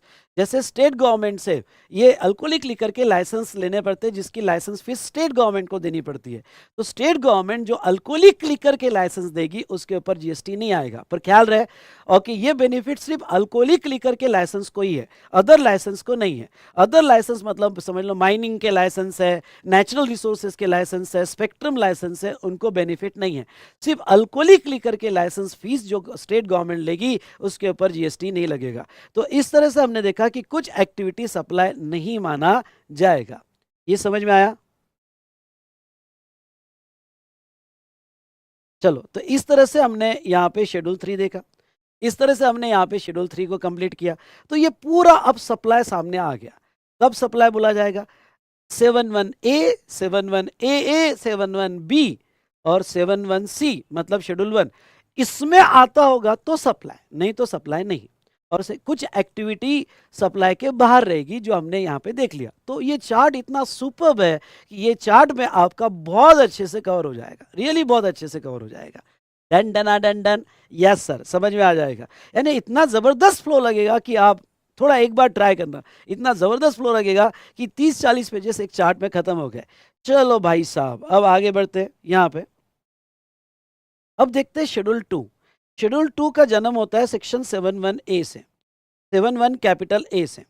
शेड्यूल 2 क्या कहता है? शेड्यूल ये कहता है कि अगर आपकी एक्टिविटी सप्लाई हो चुकी है, सुनना, आपकी एक्टिविटी सप्लाई हो चुकी है, अब प्रॉब्लम ये नहीं कि सप्लाई है या नहीं है, इट्स अ सप्लाई, पर वो सप्लाई गुड्स का है या वो सप्लाई सर्विस का है, ये जानना बहुत जरूरी है। ये जानना इसलिए जरूरी है इसलिए जरूरी है बेटा कि समझ लो आप जो है यहाँ पे टैक्स इनवॉइस बना रहे हो। ओके, ये आप टैक्स इनवॉइस बना रहे हो, सॉरी, अब कोई टैक्स इनवॉइस ले लेते हैं। हाँ, समझ लो कोई ये आपका टैक्स इनवॉइस है, सप्लायर है ओके XYZ लिमिटेड, उसका जीएसटी नंबर, ओके रिसिपिएंट है मैं रिसिपिएंट हूँ। अब वो जो सप्लाई कर रहा है, वो सप्लाई का एचएसएन कोड देना पड़ता है, क्योंकि उसके बेस पर आपको जीएसटी रेट रहते हैं। तो आपके सप्लाई किस में क्लासीफाई होंगे, गुड्स में होंगे या सर्विस में होंगे, क्योंकि रेट्स अलग अलग है। ओके, तो आपका क्लासिफिकेशन सप्लाई तो है, जीएसटी आएगा, ये कंफर्म है, लेकिन गुड्स का है या सर्विस का है। ओके, रेट्स के लिए, एग्जम्पशंस के लिए, उसके बाद में टाइम ऑफ सप्लाई के लिए, प्लेस ऑफ सप्लाई के लिए, ये आपको आइडेंटिफाई करना जरूरी हो जाता है। तो ऐसे सिचुएशन में ओके, यहाँ पे फिर पिक्चर में आता है शेड्यूल 2। शेड्यूल 2 ने कुछ ऐसी एक्टिविटीज, ध्यान सुनना, शेड्यूल 2 ने कुछ ऐसी एक्टिविटीज दी है, और ये एक्टिविटीज, हाँ, कुछ ऐसी एक्टिविटीज दी है, अगर ये एक्टिविटी आप करते हो तो वो क्लासिफाई करता है आपका सप्लाई, वो सप्लाई गुड्स का होगा या वो सप्लाई सर्विस का होगा। जैसे ओके ये तो आपको लर्न करनी पड़ेगी सभी, लेकिन मैं समझा देता हूँ। पहला, transfer of goods, transfer of title in goods, और transfer of future title, hire purchase. जब आप किसी को गुड्स दे रहे हो, समझ लो ये आपका गुड्स है, और ये गुड्स किसी को ट्रांसफर कर रहे हो, ट्रांसफर करते वक्त टाइटल देते हो, ओनरशिप जा रही है, तो कॉन्ट्रैक्ट सप्लाई ऑफ गुड्स का है, और उसको एचएसएन कोड यानी ओके गुड्स का कोड गुड्स का लगेगा, गुड्स के रेट लगेंगे। अगर चलो अभी टाइटल नहीं दे रहे हो, लेकिन फ्यूचर टाइटल दे रहे हो, एग्जाम्पल है हायर परचेज, तो वो भी सप्लाई ऑफ गुड्स माना जाएगा। लेकिन आप गुड्स के टाइटल नहीं दे रहे हो, आप गुड्स के राइट्स दे रहे हो, राइट्स इन गुड्स या अनडिवाइडेड शेयर इन गुड्स दे रहे हो। एग्जाम्पल के तौर पे आप ये गुड्स भाड़े पे दे रहे हो, रेंट पे दे रहे हो, आप चेयर रेंट पे दे रहे हो, कैमरा रेंट पे दे रहे हो, या जो भी आप रेंट पे दे रहे हो, और वो भाड़े पे दे रहे हो ओके, और उसके ओनरशिप नहीं जा रही है, तो वो सप्लाई ऑफ सर्विस कहा जाएगा। या undivided share in goods, okay, तो अनडिवाइडेड शेयर इन गुड्स भी सप्लाई ऑफ सर्विस कहा जाएगा। इसके लिए एक एग्जाम्पल लेना चाहूंगा जो मैं रेगुलर बैच में लेता हूँ।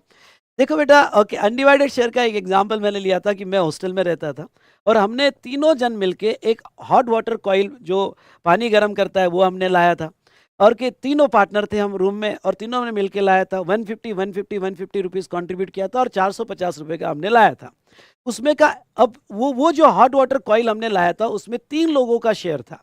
ओके, 3 लोगों का शेयर था, तीनों ने कॉन्ट्रीब्यूट करके हमने लाया था, क्योंकि भाई हॉस्टल में पानी गर्म कैसे करें।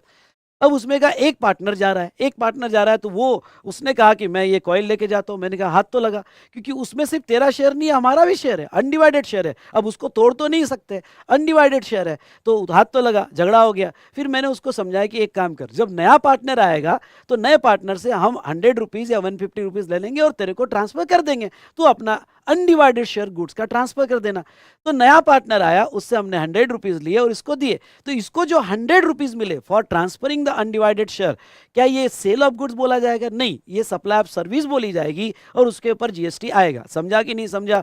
बोलिए सर, यस सर, समझ में आ गया। अब इसके बाद में थोड़ा ये बात समझना, ओके, ये अनडिवाइडेड शेयर जो आप ट्रांसफर कर रहे हो, सुनो ध्यान से, ये अनडिवाइडेड शेयर ट्रांसफर कर रहे हो। आज बड़ी बड़ी जॉइंट वेंचर जेवी में मशीनरीज कॉमन ली जाती है, 2 मेंबर के शेयर होते हैं, या बहुत सी बार 2-3 लोग मिलके कोई गुड्स लेते हैं, तो उसमें अनडिवाइडेड शेयर होता है। जब कोई अपना शेयर शिफ्ट करता है किसी और को गुड्स का, तो सप्लाई ऑफ सर्विस माना जाएगा।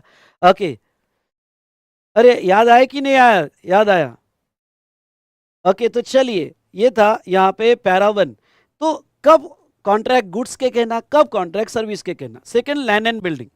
सेल ऑफ लैंड और सेल ऑफ बिल्डिंग ये एक्सक्लूडेड है। पर अगर okay land and building lease पे, टेनेंसी पे, इजमेंट पे, लाइसेंस पे लैंड दी गई तो वो सप्लाई ऑफ सर्विस है, या बिल्डिंग आपने लीज और लेटिंग पे दिया तो वो सप्लाई ऑफ सर्विस है।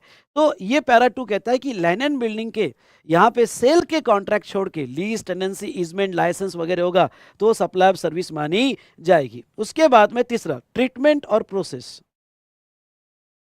सॉरी बेटा, ओके ट्रीटमेंट और प्रोसेस। अब अगर यहाँ पे ये वाला पॉइंट समझ लो, कोई दूसरा आपको गुड्स प्रोवाइड कर रहा है, जैसे कोई आईपैड आपको दे रहा है और आप इसके ऊपर रिपेयर प्रोसेस कर रहे हो, रिपेयर करके आप दे रहे हो, इवन दो आप गुड्स दे रहे होगे प्रोसेस करके, लेकिन गुड्स आपका नहीं है, किसी अनादर पर्सन का गुड्स है। तो किसी अनादर पर्सन, जैसे हमने फर्नीचर प्रोवाइड किया और वो पॉलिशिंग करके दे रहा है, तो इवन दो वो गुड्स हमें वापस कर रहा है, पर ये कॉन्ट्रैक्ट गुड्स का नहीं बोला जाएगा। ये कॉन्ट्रैक्ट उस गुड्स पे ट्रीटमेंट या कुछ प्रोसेस की गई, ओके, तो ये कॉन्ट्रैक्ट सप्लाई ऑफ सर्विस में क्लासिफाई किया जाएगा। इसलिए जब भी आपको सुनना, यहां पे जब भी आपको कोई गुड्स मिले या जब भी आपको सर्विसेज मिले, ओके, जब भी आपको कोई गुड्स मिले या सर्विसेज मिले जिसके ऊपर जस्ट आप प्रोसेस कर रहे हो पर मेन गुड्स किसी और का है, तो वो कॉन्ट्रैक्ट सप्लाई ऑफ सर्विस का बोला जाएगा। उसके बाद में ट्रांसफर ऑफ बिजनेस असेट, तो आपकी बिजनेस असेट अब आपने ट्रांसफर की होगी, हो सकता है फॉर कंसिडरेशन की होगी, बिजनेस असेट है, फॉर कंसिडरेशन की होगी तो सप्लाई है, या फिर आपने विदाउट कंसिडरेशन की होगी पर आईटीसी लिया होगा तो सप्लाई है। तो सप्लाई है ये क्लियर हो गया, लेकिन वो गुड्स का बोला जाएगा या सर्विस का। तो अगर आपने परमानेंट ट्रांसफर किया तो वो सप्लाई ऑफ गुड्स बोला जाएगा, और आपने अगर टेम्पररी यूज करने दिया अदर देन फॉर बिजनेस तो वो सर्विस बोला जाएगा। एग्जाम्पल के तौर पे समझ लो आपका स्टॉक पड़ा है आपकी बाइक में और ये बंदे का बेटा नालायक है, ओके, एक अब हाँ बिजनेस असेट है और ये बंदे का बेटा बाइक उठा के परमानेंटली घर पे लेके गया, तो अगर बिजनेस का कोई गुड्स परमानेंटली घर पे चले गया तो ऐसे सिचुएशन में यहाँ पे ये सप्लाई ऑफ गुड्स बोला जाएगा। ओके, और अगर ये बिजनेस का गुड्स टेम्पररी कोई लेके जाता है other than for business, double seat बैठा के, तो टेम्पररी फॉर बिजनेस होगा तो सप्लाई ऑफ सर्विस बोला जाएगा। तो इन शॉर्ट बिजनेस की कोई भी असेट, ये तो कॉमेडी एग्जांपल था, बिजनेस की कोई भी असेट अगर आप परमानेंट शिप करते हो और वो सप्लाई होगा तो गुड्स का, और टेम्पररी शिप करते हो तो सप्लाई ऑफ सर्विस का। अरे भाई ओके, समझा कि नहीं समझा? ओके नेक्स्ट, एक इंपॉर्टेंट पार्ट है और ये नोट बड़ी इंपॉर्टेंट है, ये यहाँ पे क्लॉज सी में कवर होता है। ये नोट क्या कहती है? If any person ceases to be a taxable person then goods forming a part of business asset shall be deemed to be supplied unless. अब देखो ये बड़ी खतरनाक क्लॉज है। जीएसटी का रजिस्ट्रेशन एक चक्रव्यूह है, मतलब रजिस्ट्रेशन लेना तो आसान है लेकिन रजिस्ट्रेशन के बाहर निकलना ओके बड़ा मुश्किल है। अब यहाँ पे वर्ड क्या कहा है उन्होंने? वर्ड क्या है कि ceases to be a taxable person, मतलब आपने डी रजिस्ट्रेशन करवा लिया, आपने डी रजिस्ट्रेशन करवा लिया, ध्यान से सुनना, आपने डी रजिस्ट्रेशन करवा लिया या रजिस्ट्रेशन कैंसिल किया, तो ये चक्रव्यूह इतना खतरनाक है कि अगर इंडिया में जीएसटी का कोई भी रजिस्ट्रेशन कैंसिल कर देता है या डी रजिस्ट्रेशन के लिए जाता है यानी ceases to be a taxable person होता है, तो उस दिन उसके असेट में जो भी गुड्स होगा वो सप्लाई मान लिया जाएगा। भाई साहब उसने सेल नहीं किया, सेल नहीं किया पर डीम टू बी सप्लाई मान लिया जाएगा, उसने सेल नहीं किया पर डीम टू बी सप्लाई मान लिया जाएगा इन द कोर्स ऑफ बिजनेस। तो इसलिए जीएसटी का रजिस्ट्रेशन कैंसिल करवाने के पहले 10 बार सोचना कि आपके बिजनेस में जो भी असेट पड़ी होगी वो सप्लाई मान लिया जाता है, unless business is transfer as a going concern to another person. लेकिन आप रजिस्ट्रेशन इसलिए कैंसिल कर रहे हो क्योंकि आपने बिजनेस बेच दिया और कोई चला रहा है, तो कोई दिक्कत नहीं, फिर आपका असेट पे जीएसटी नहीं आएगा, या आपका पर्सनल रिप्रेजेंटेटिव चला रहा है, ओके, यानी बिजनेस चलना चाहिए, रुक गया, ओके, अगर वो रुक गया तो और आपने रजिस्ट्रेशन कैंसिल कर दिया तो बिजनेस में जितने भी असेट होगी उसके ऊपर जीएसटी आ जाएगा, उसके ऊपर जीएसटी आ जाएगा। लेकिन आपका पर्सनल रिप्रेजेंटेटिव होगा और वो पर्सनल रिप्रेजेंटेटिव यहाँ पे business is carried on by personal representative who is deemed to be a taxable person, okay, who is deemed to be a taxable person. तो ऐसे सिचुएशन में जहां तक देखा जाए तो वो केस में यहाँ पे जीएसटी नहीं आएगा आपके बिजनेस असेट पे। तो चलो ये हमने पैरा 4 देखा, अब आ जाओ पैरा 5 पे। यस बेटा बताओ, अच्छे से समझ में आ रहा है? जस्ट मिनट में पानी लेके आता हूँ, 1 मिनट, ठीक है? अच्छे से समझ में आ रहा है आपके?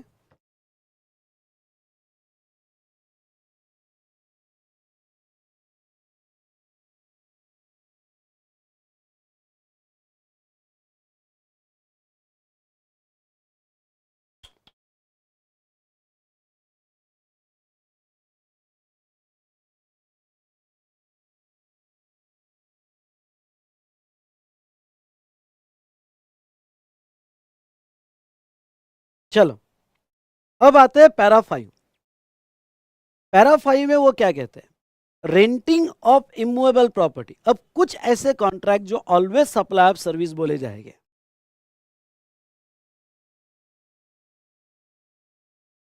कुछ contract always supply of services बोले जाएंगे। पहला, रेंटिंग ऑफ इमूवेबल प्रॉपर्टी। दूसरा, construction of complex building civil structure या okay intended for sale to the buyer. But हाँ, अब समझ लो, अगर कोई बिल्डर, देखो बिल्डिंग कंस्ट्रक्शन पे जीएसटी कब आता है, अगर कोई बिल्डर कॉन्ट्रैक्ट कर रहा है इंटेंडेड फॉर सेल, यानी एग्रीमेंट टू सेल का कॉन्ट्रैक्ट कर रहा होगा, ओके एग्रीमेंट टू सेल का कॉन्ट्रैक्ट कर रहा होगा, और ये इंटेंडेड फॉर सेल जो बिफोर कंप्लीशन सर्टिफिकेट होगा तो उसके ऊपर जीएसटी आ जाएगा।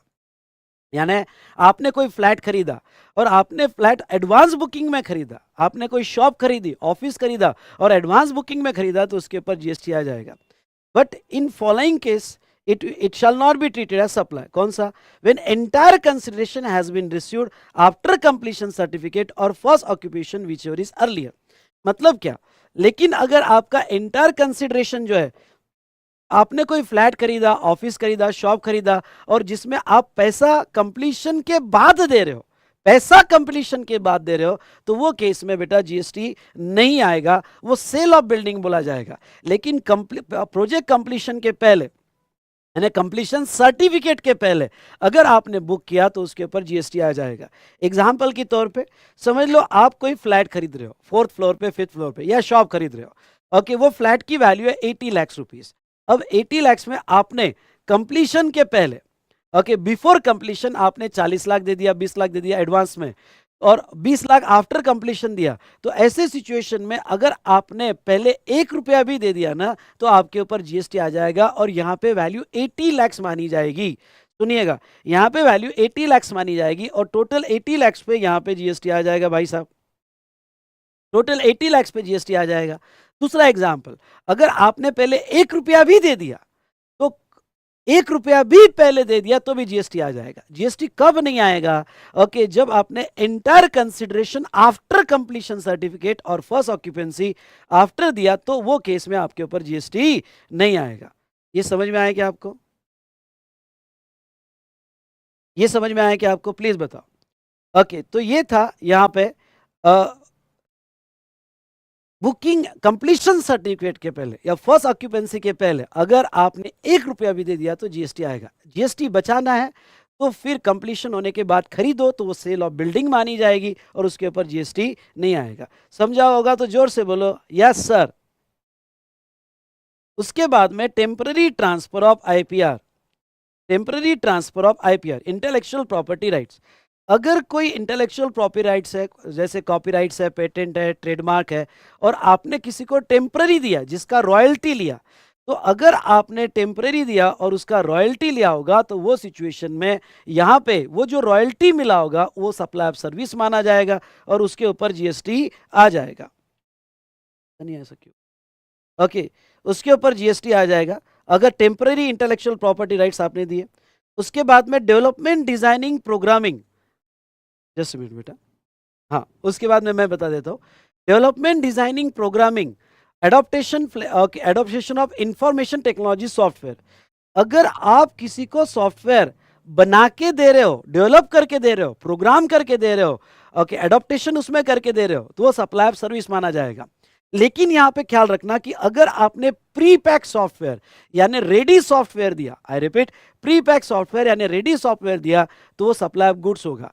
सर्विस कब बोला जाएगा? जब आपने सॉफ्टवेयर कस्टमाइज करके दिया, उसके हिसाब से डेवलप करके दिया, डिजाइन करके दिया, प्रोग्रामिंग करके दिया, तो वो सप्लाई ऑफ सर्विस माना जाएगा। हाँ, लाइसेंस ऑफ प्रीपैक सॉफ्टवेयर, जैसे लाइसेंस फीस होती है, की होती है, जैसे हम आपको जो सॉफ्टवेयर प्रोवाइड करते हैं उसकी की लगती है 200 रुपये, 300 रुपये, तो वो लाइसेंस अगर कॉन्ट्रैक्ट होगा तो वो सप्लाई ऑफ सर्विस बोला जाएगा। Now next, agreeing to be obligation to refrain from an act, okay, or to tolerate an act or to do an act, मतलब क्या है कि अगर कुछ ना करने का भी पैसा मिलता है, कुछ न करने का भी पैसा मिलता है कि ठीक है मैं ऐसा नहीं करूंगा, 50 लाख लूंगा। जैसे ओके, एक जगह समझ लो हमारे कि जो पुणे में प्रेस्टीज पॉइंट है, वाइन की शॉप वहाँ पे चालू हो रही है। हम गए उसके पास, भाई मत लगा वाइन की शॉप, तो वो कह रहा है ठीक है नहीं लगा होगा, मुझे 50 लाख रुपए चाहिए। ओके भाई, स्टूडेंट आते हैं, वाइन की शॉप कहाँ लगा रहा है तू यहाँ पे? तो वो कहता है कि नहीं मुझे 50 लाख रुपए चाहिए। तो कुछ न करने का पैसा लिया। ओके, कोई यहाँ पे गुंडा है, हाँ लीगल हो या इलीगल हो, कोई गुंडा हो, हमने कहा देख भाई ऐसा मत करना, मैं 50 लाख रुपए दूंगा, कोई यहाँ एक्टिविटी मत करना। ओके, हमारे यहाँ शादी है, वैसे कुछ न करने का, to refrain from an act, to tolerate an act, या कुछ टॉलरेट करने का पैसा लिया, तो वो सिचुएशन में वो भी सप्लाई ऑफ सर्विस माना जाएगा और उसके ऊपर भी जीएसटी आएगा। ओके, उसके ऊपर भी जीएसटी आएगा। उसके बाद में transfer of right to use any goods, ये भी सप्लाई ऑफ सर्विस माना जाएगा। तो इस तरह से हमने कुछ ऐसे कॉन्ट्रैक्ट देखे पैरा 5 में जो कॉन्ट्रैक्ट सप्लाई ऑफ सर्विसेज माने जाएंगे। अब आ जाओ पैरा 6 में। पैरा 6 एक इंपॉर्टेंट पैरा है। पैरा 6 एक इंपॉर्टेंट पैरा है। तो ये क्या कहता है? दो ऐसे कॉन्ट्रैक्ट, एक है वर्क्स कॉन्ट्रैक्ट,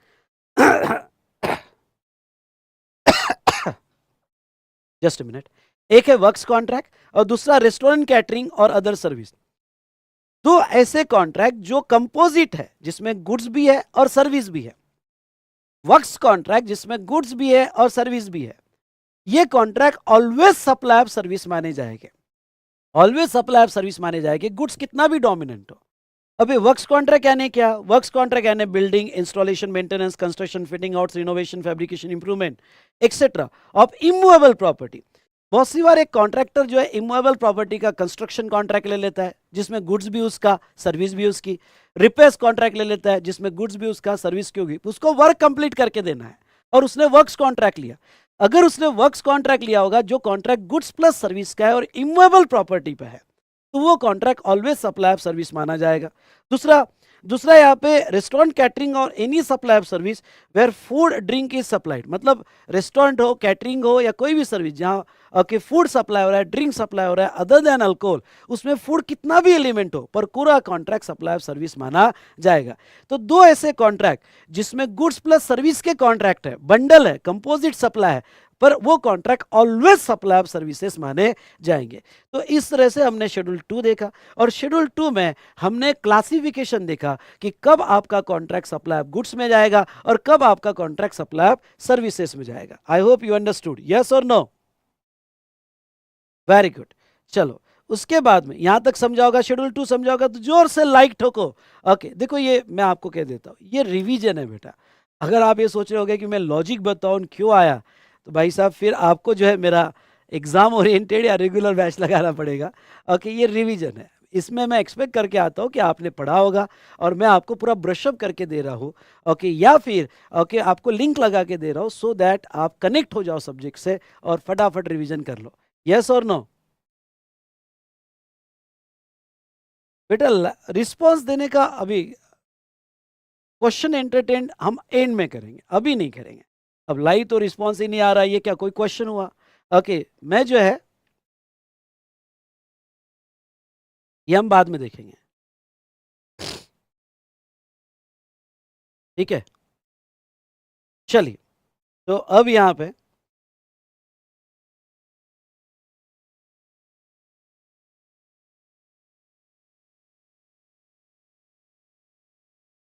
ये तो हमने देखा यहाँ पे शेड्यूल 2। उसके बाद में हम देखेंगे एक कॉन्सेप्ट है section 8 composite supply and mix supply. Section 8 composite supply and mix supply. ये कंपोजिट सप्लाई और मिक्स सप्लाई क्या है? अगर आपका सप्लाई कंपोजिट सप्लाई होगा, नीचे डेफिनेशन दी है, तो अगर आपका सप्लाई कंपोजिट सप्लाई होगा जिसमें 2 और मोर सप्लाईज होगी तो वो प्रिंसिपल सप्लाई में क्लासिफाई किया जाएगा। जैसे बहुत सी बार एग्जांपल लो, मोबाइल विथ चार्जर। अब मोबाइल विथ चार्जर ये बंडल सप्लाई है। ओके, तो composite supply goods plus goods के हो सकते हैं, composite supply service plus service के हो सकते हैं, सर्विस प्लस गुड्स के हो सकते हैं। तो कोई भी मतलब 2 और मोर टैक्सेबल सप्लाई है। ओके, और वो जो कंपोजिट सप्लाई है तो इसमें इसका क्लासिफाई करना बहुत जरूरी है। ओके, क्योंकि ये गुड्स का रेट अलग हो सकता है, ये गुड्स का रेट अलग हो सकता है, ये सर्विस का रेट अलग हो सकता है, ये सर्विस का रेट अलग हो सकता है। ओके, लेकिन आपने कंपोजिट करके दिए, सुनिए ध्यान से, आपने कंपोजिट करके दिए, तो अगर आपका सप्लाई कंपोजिट सप्लाई होगा तो उसमें जो मेन सप्लाई होगा उसका रेट लगेगा पूरे बंडल को। जैसे बहुत सिंपल एग्जांपल लेता हूं महाराष्ट्र में। ओके, वड़ा पाव विथ मिर्ची एंड चटनी। अब ये बंडल दिया जा रहा है, वड़ा वड़ा है, पाव है, वड़ा पाव है और उसके साथ चटनी मिर्ची दिया जा रहा है, एक बंडल बना के दिया जा रहा है। तो अज्यूम करो कि वड़ा पाव के लिए रेट अलग है, मिर्ची के लिए रेट अलग है, चटनी के लिए रेट अलग है, पर ये अगर बंडल में दिया जा रहा है तो इसमें प्रिंसिपल सप्लाई क्या है? प्रिंसिपल सप्लाई इसमें जो है वड़ा पाव, तो पूरा बंडल वड़ा पाव माना जाएगा। Mobile with charger, mobile with charger में प्रिंसिपल सप्लाई क्या है? मोबाइल है, तो अगर मोबाइल प्रिंसिपल सप्लाई है तो पूरा सप्लाई मोबाइल का माना जाएगा। लैपटॉप विथ चार्जर, पूरा सप्लाई लैपटॉप का माना जाएगा। तो आपका पूरा सप्लाई जो है उसमें क्लासिफाई होगा जो प्रिंसिपल है। फिर प्रिंसिपल का रेट 18 होगा तो 18, प्रिंसिपल का रेट 28 होगा तो पूरा बंडल 28 में। अगर प्रिंसिपल का रेट जो है यहाँ पे एग्जम्प्ट होगा तो एग्जाम वाला एग्जाम्पल लेता हूँ। जैसे आप बोर्डिंग स्कूल है, आपकी बोर्डिंग स्कूल में education plus lodging plus catering है, 3 का बंडल दे रहे हो, तो बोर्डिंग स्कूल आपसे 5 लाख रुपए ले रही है, जिसमें एजुकेशन फीस भी आ गई, लॉजिंग भी आ गया और कैटरिंग भी आ गया, सब मिला के आपको जो 5 लाख लगाए जा रहे हैं। तो अब इसमें प्रिंसिपल सप्लाई क्या है? प्रिंसिपल सप्लाई एजुकेशन है और ये कंपोजिट सप्लाई नेचुरली बंडल्ड है। ओके, तो यहाँ एजुकेशन है तो एजुकेशन एग्जम्प्ट है, तो पूरा सप्लाई एग्जम्प्ट मान लिया जाएगा। तो इन शॉर्ट, अगर आपका सप्लाई कंपोजिट सप्लाई में आता है तो प्रिंसिपल सप्लाई में क्लासिफाई किया जाएगा और उसका रेट लगाया जाएगा। लेकिन अगर आपका सप्लाई मिक्स सप्लाई होगा, सुनिए, आपका सप्लाई अगर यहां पे मिक्स सप्लाई होगा कंप्राइजिंग 2 और मोर सप्लाईज, तो वो सिचुएशन में हाईएस्ट रेट, उसमें जो हाईएस्ट रेट होगा वो लगा दिया जाएगा। एग्जांपल के तौर पे यहां पे ओके, कंपोजिट सप्लाई कब बोला जाएगा उसकी डेफिनेशन लर्न करके जाना। 2 और more taxable supplies naturally bundled in conjunction in ordinary course of business. मतलब एक या एक से ज्यादा, सॉरी 2 या 2 से ज्यादा सप्लाई का बंडल है और वो नेचुरली बंडल्ड है। वो नेचुरली बंडल्ड है मतलब जैसा आपका और मेरा, मैं आपको अगर क्लास दे रहा हूं तो क्लास के साथ नोट्स मिलेगी, क्लास के साथ नोट्स मिलेगी, ये नेचुरली बंडल्ड है। ओके, आप एक्सपेक्ट करते हो, बायर एक्सपेक्ट करता है, ये बंडल दिया जाता है, लैपटॉप के पास साथ चार्जर दिया जाएगा, नेचुरली बंडल है इन ऑर्डिनरी कोर्स ऑफ ट्रेड, तो उससे कंपोजिट सप्लाई बोला जाएगा। और इस टाइप का सप्लाई होगा तो उसमें जो प्रिंसिपल सप्लाई होगा उसमें क्लासिफाई होगा। और मिक्स सप्लाई मतलब नेचुरली बंडल नहीं है। ओके, नेचुरली बंडल नहीं है, तुमने बंडल बनाया हुआ है। जैसे दिवाली गिफ्ट समझ लो, तो ये दिवाली गिफ्ट ये कोई नेचुरली बंडल नहीं होता है। ओके, ये प्रोडक्ट की रिक्वायरमेंट नहीं है, ये कस्टमर की रिक्वायरमेंट नहीं है, पर तुम गिफ्ट पैक बेच रहे हो जिसमें हो सकता है एक 12% है, एक 28% है, ओके, ये एक या 5% है, और इसमें एक शैम्पू जो है 28% है। ओके, और कोई यहाँ पे 18% है, 18% है। पर अगर आपने ऐसा बंडल बनाया होगा और जिसकी सिंगल प्राइस लगाई होगी, एक ही प्राइस लगाई होगी, अलग अलग नहीं, वेरी इंपॉर्टेंट, जिसकी सिंगल प्राइस होगी और एक ही बंडल बनाया होगा, तो ऐसे सिचुएशन में इसमें जो इसका हाईएस्ट रेट होगा, शैम्पू का रेट हाईएस्ट रेट है, तो पूरा बंडल शैम्पू का माना जाएगा और पूरे बंडल को 28% लग जाएगा अगर इसकी सिंगल प्राइस होगी। सर अगर हमने सिंगल प्राइस नहीं, अलग अलग आइटम की अलग अलग प्राइस लगाई होगी, अगर अलग अलग आइटम की अलग अलग प्राइस लगाई होगी तो वो सिचुएशन में जहां तक है यहां पे फिर इंडिविजुअल रेट रखेंगे। जैसे एग्जाम्पल के तौर पर मैं एक एग्जाम्पल लेता हूँ। ओके, मैं एग्जाम्पल लेता हूँ यहाँ पे,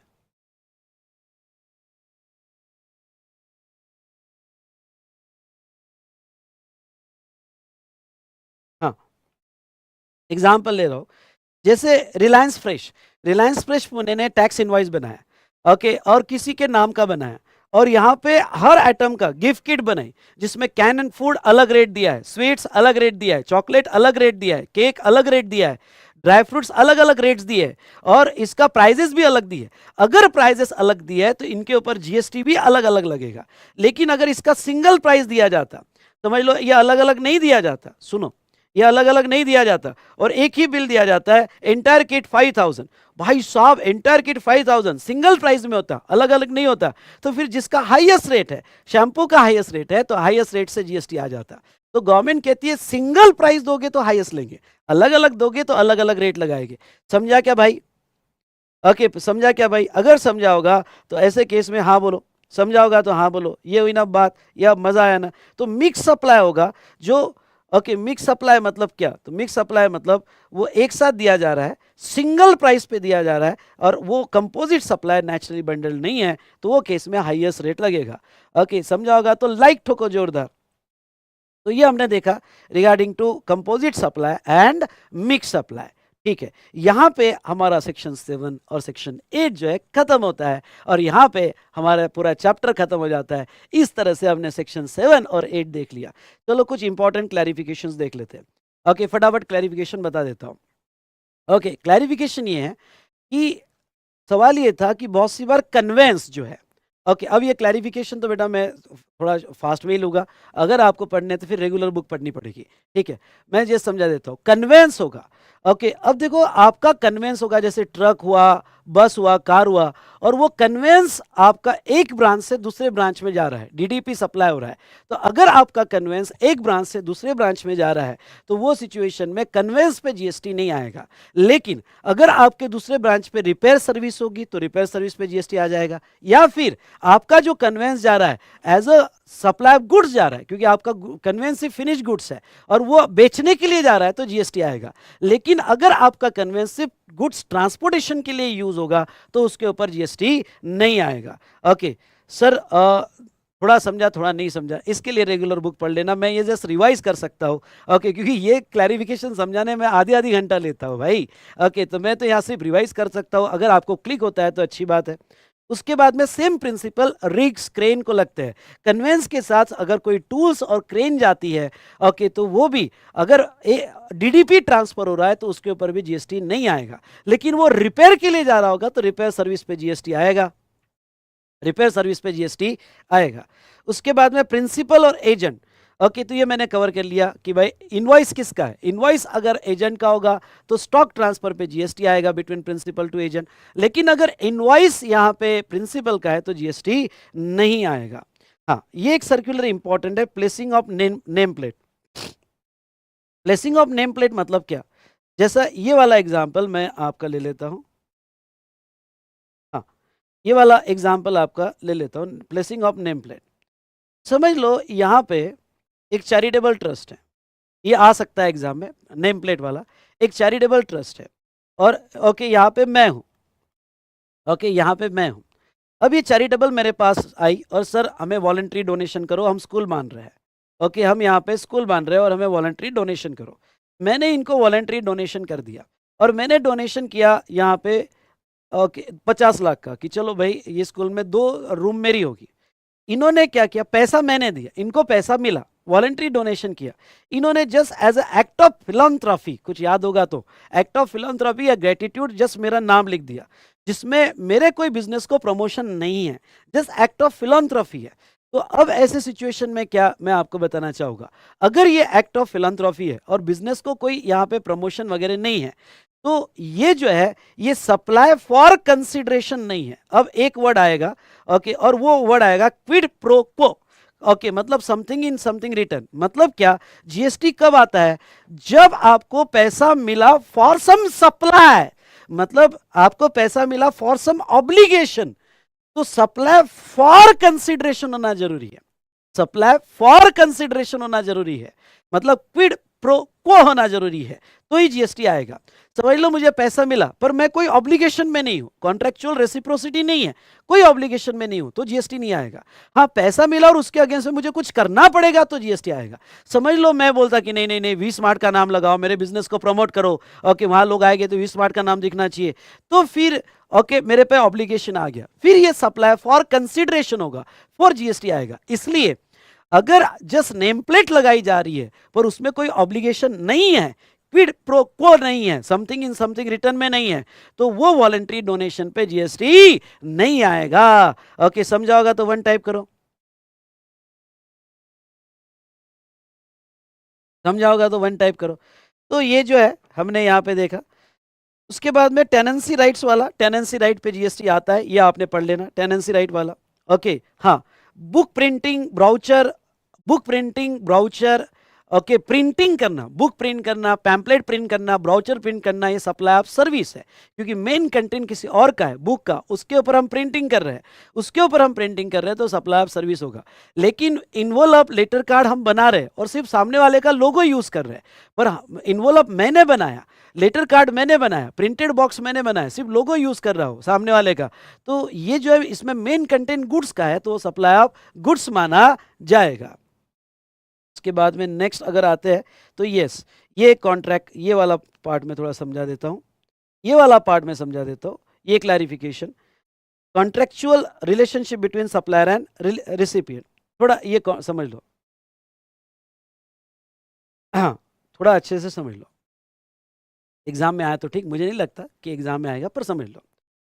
अगर आपकी सर्विस है, सर्विस यानी क्या, सर्विस यानी एनीथिंग अदर देन गुड्स, मतलब गुड्स छोड़ के अगर कोई भी कॉन्ट्रैक्ट हो गए गुड्स छोड़ के अगर कोई भी कॉन्ट्रैक्ट हो गए तो वो सर्विस के कॉन्ट्रैक्ट माने जाएंगे, मे भी कॉन्ट्रैक्ट एक्टिव हो या मे भी कॉन्ट्रैक्ट पैसिव हो, ये सर्विस होगा, मतलब कुछ ना करना भी सर्विस होगा। सेक्शन 7(1)(a) क्या कहता है, सेक्शन 7(1)(a) कहता है कि अगर आपने सप्लाई किया होगा फॉर कंसिडरेशन होगा, उसमें कंसिडरेशन होगा, क्विड प्रो क्वो होगा, मतलब आपका क्लियर एग्रीमेंट है कि मैं पैसा दे रहा हूं तो आप सप्लाई करोगे, या आप सप्लाई करोगे तो मैं पैसा दूंगा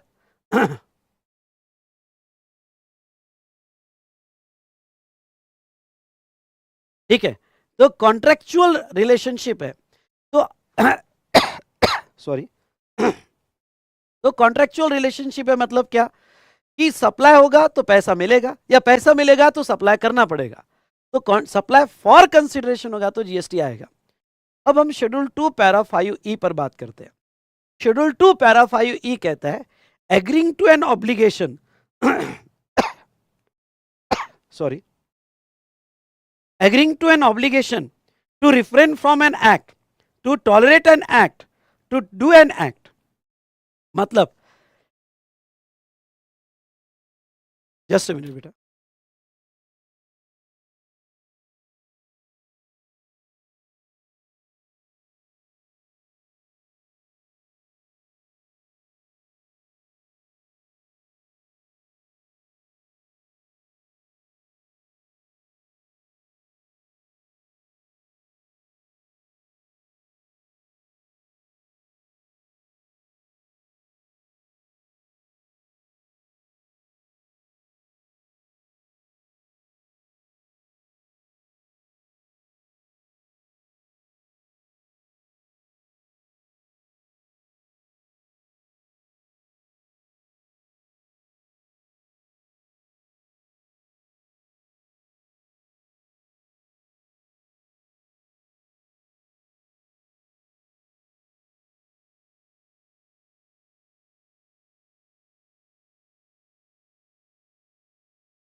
ओके, वापस आता हूँ, वापस आता हूँ, साउंड साउंड नहीं था, वापस आता हूँ।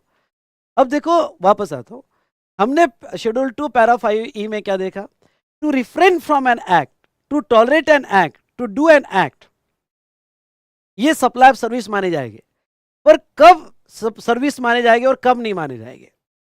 अगर एक सिंपल एग्जांपल मैं यहाँ पे आपको कहता हूँ कि आपका कॉन्ट्रैक्ट क्लियर है, जैसे एम्प्लॉय कह रहा है कि सर मैं कंपटीशन बिजनेस ज्वाइन नहीं करूंगा, सेपरेट कॉन्ट्रैक्ट करो, मुझे 50 लाख चाहिए, मैं ऐसा नहीं करूंगा, मुझे 50 लाख चाहिए, प्रॉमिस करो, एक्सप्रेस है, इंप्लाइड है, क्लियर सेपरेट कॉन्ट्रैक्ट है, ओके, तो ये सर्विस है।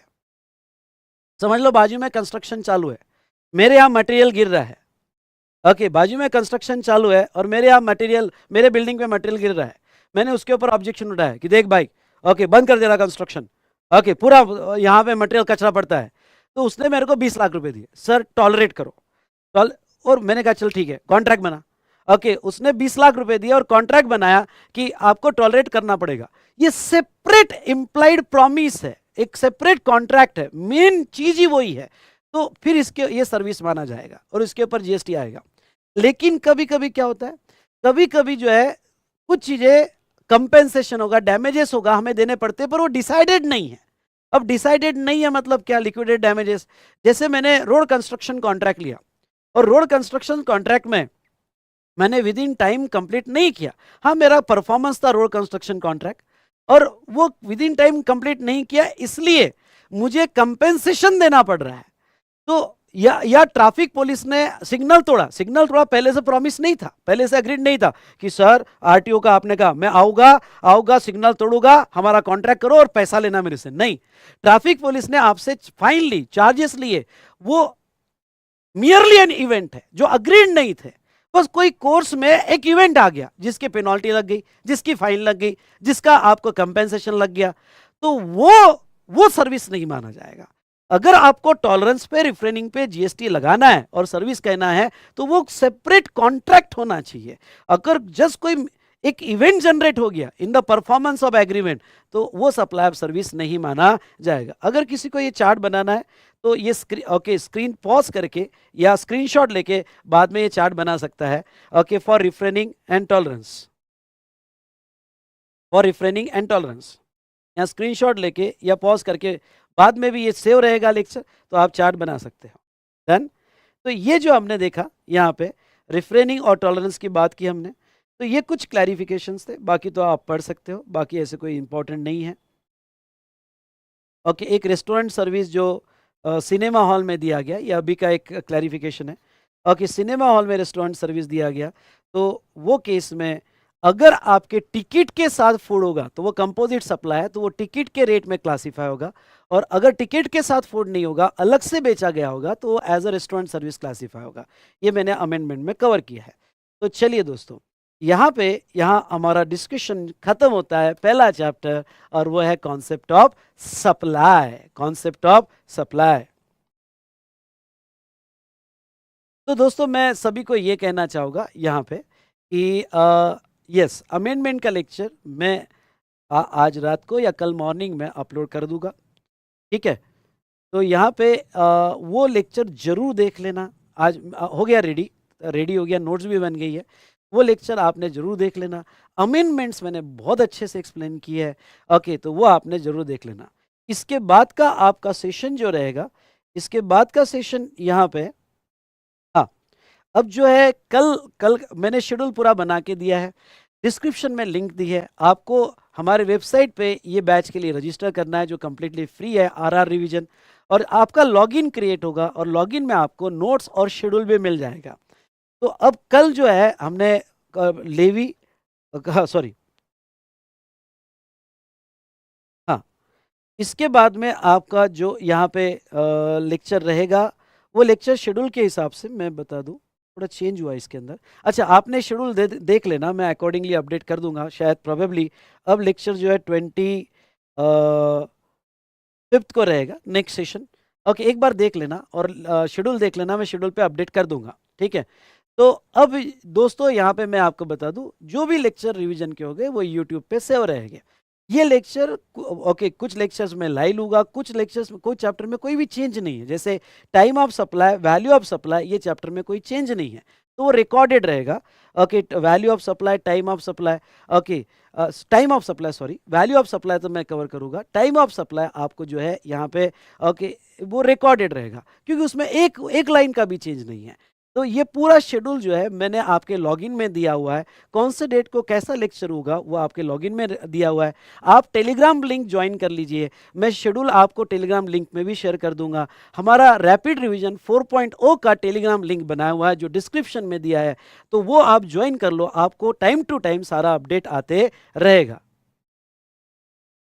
तो अब अमेंडमेंट लेक्चर जो है मैं वी स्मार्ट एकेडमी के यूट्यूब चैनल पे अपडेट कर दूंगा।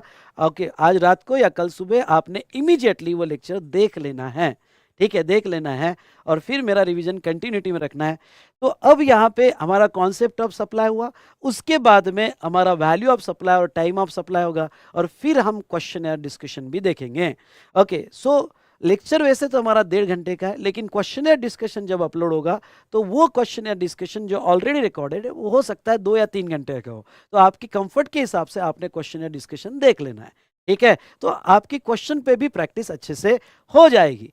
सो चलिए दोस्तों, यहाँ रुकते हैं। आपको अगर अच्छा लगा होगा तो यहाँ पे लाइक जरूर ठोकिएगा। ओके, बाकी टेलीग्राम लिंक आप ज्वाइन कीजिएगा, रैपिड रिवीजन 4.0। उसमें मैं पूरा शेड्यूल अपडेट कर दूंगा, कब हमारा लेक्चर होगा वो भी मैं पूरा अपडेट कर दूंगा। थैंक यू सो मच, मिलते हैं नेक्स्ट सेशन में।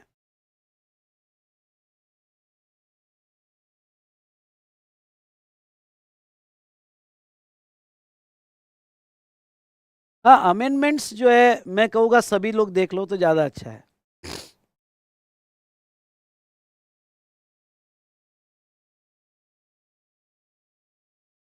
चलिए, ओके।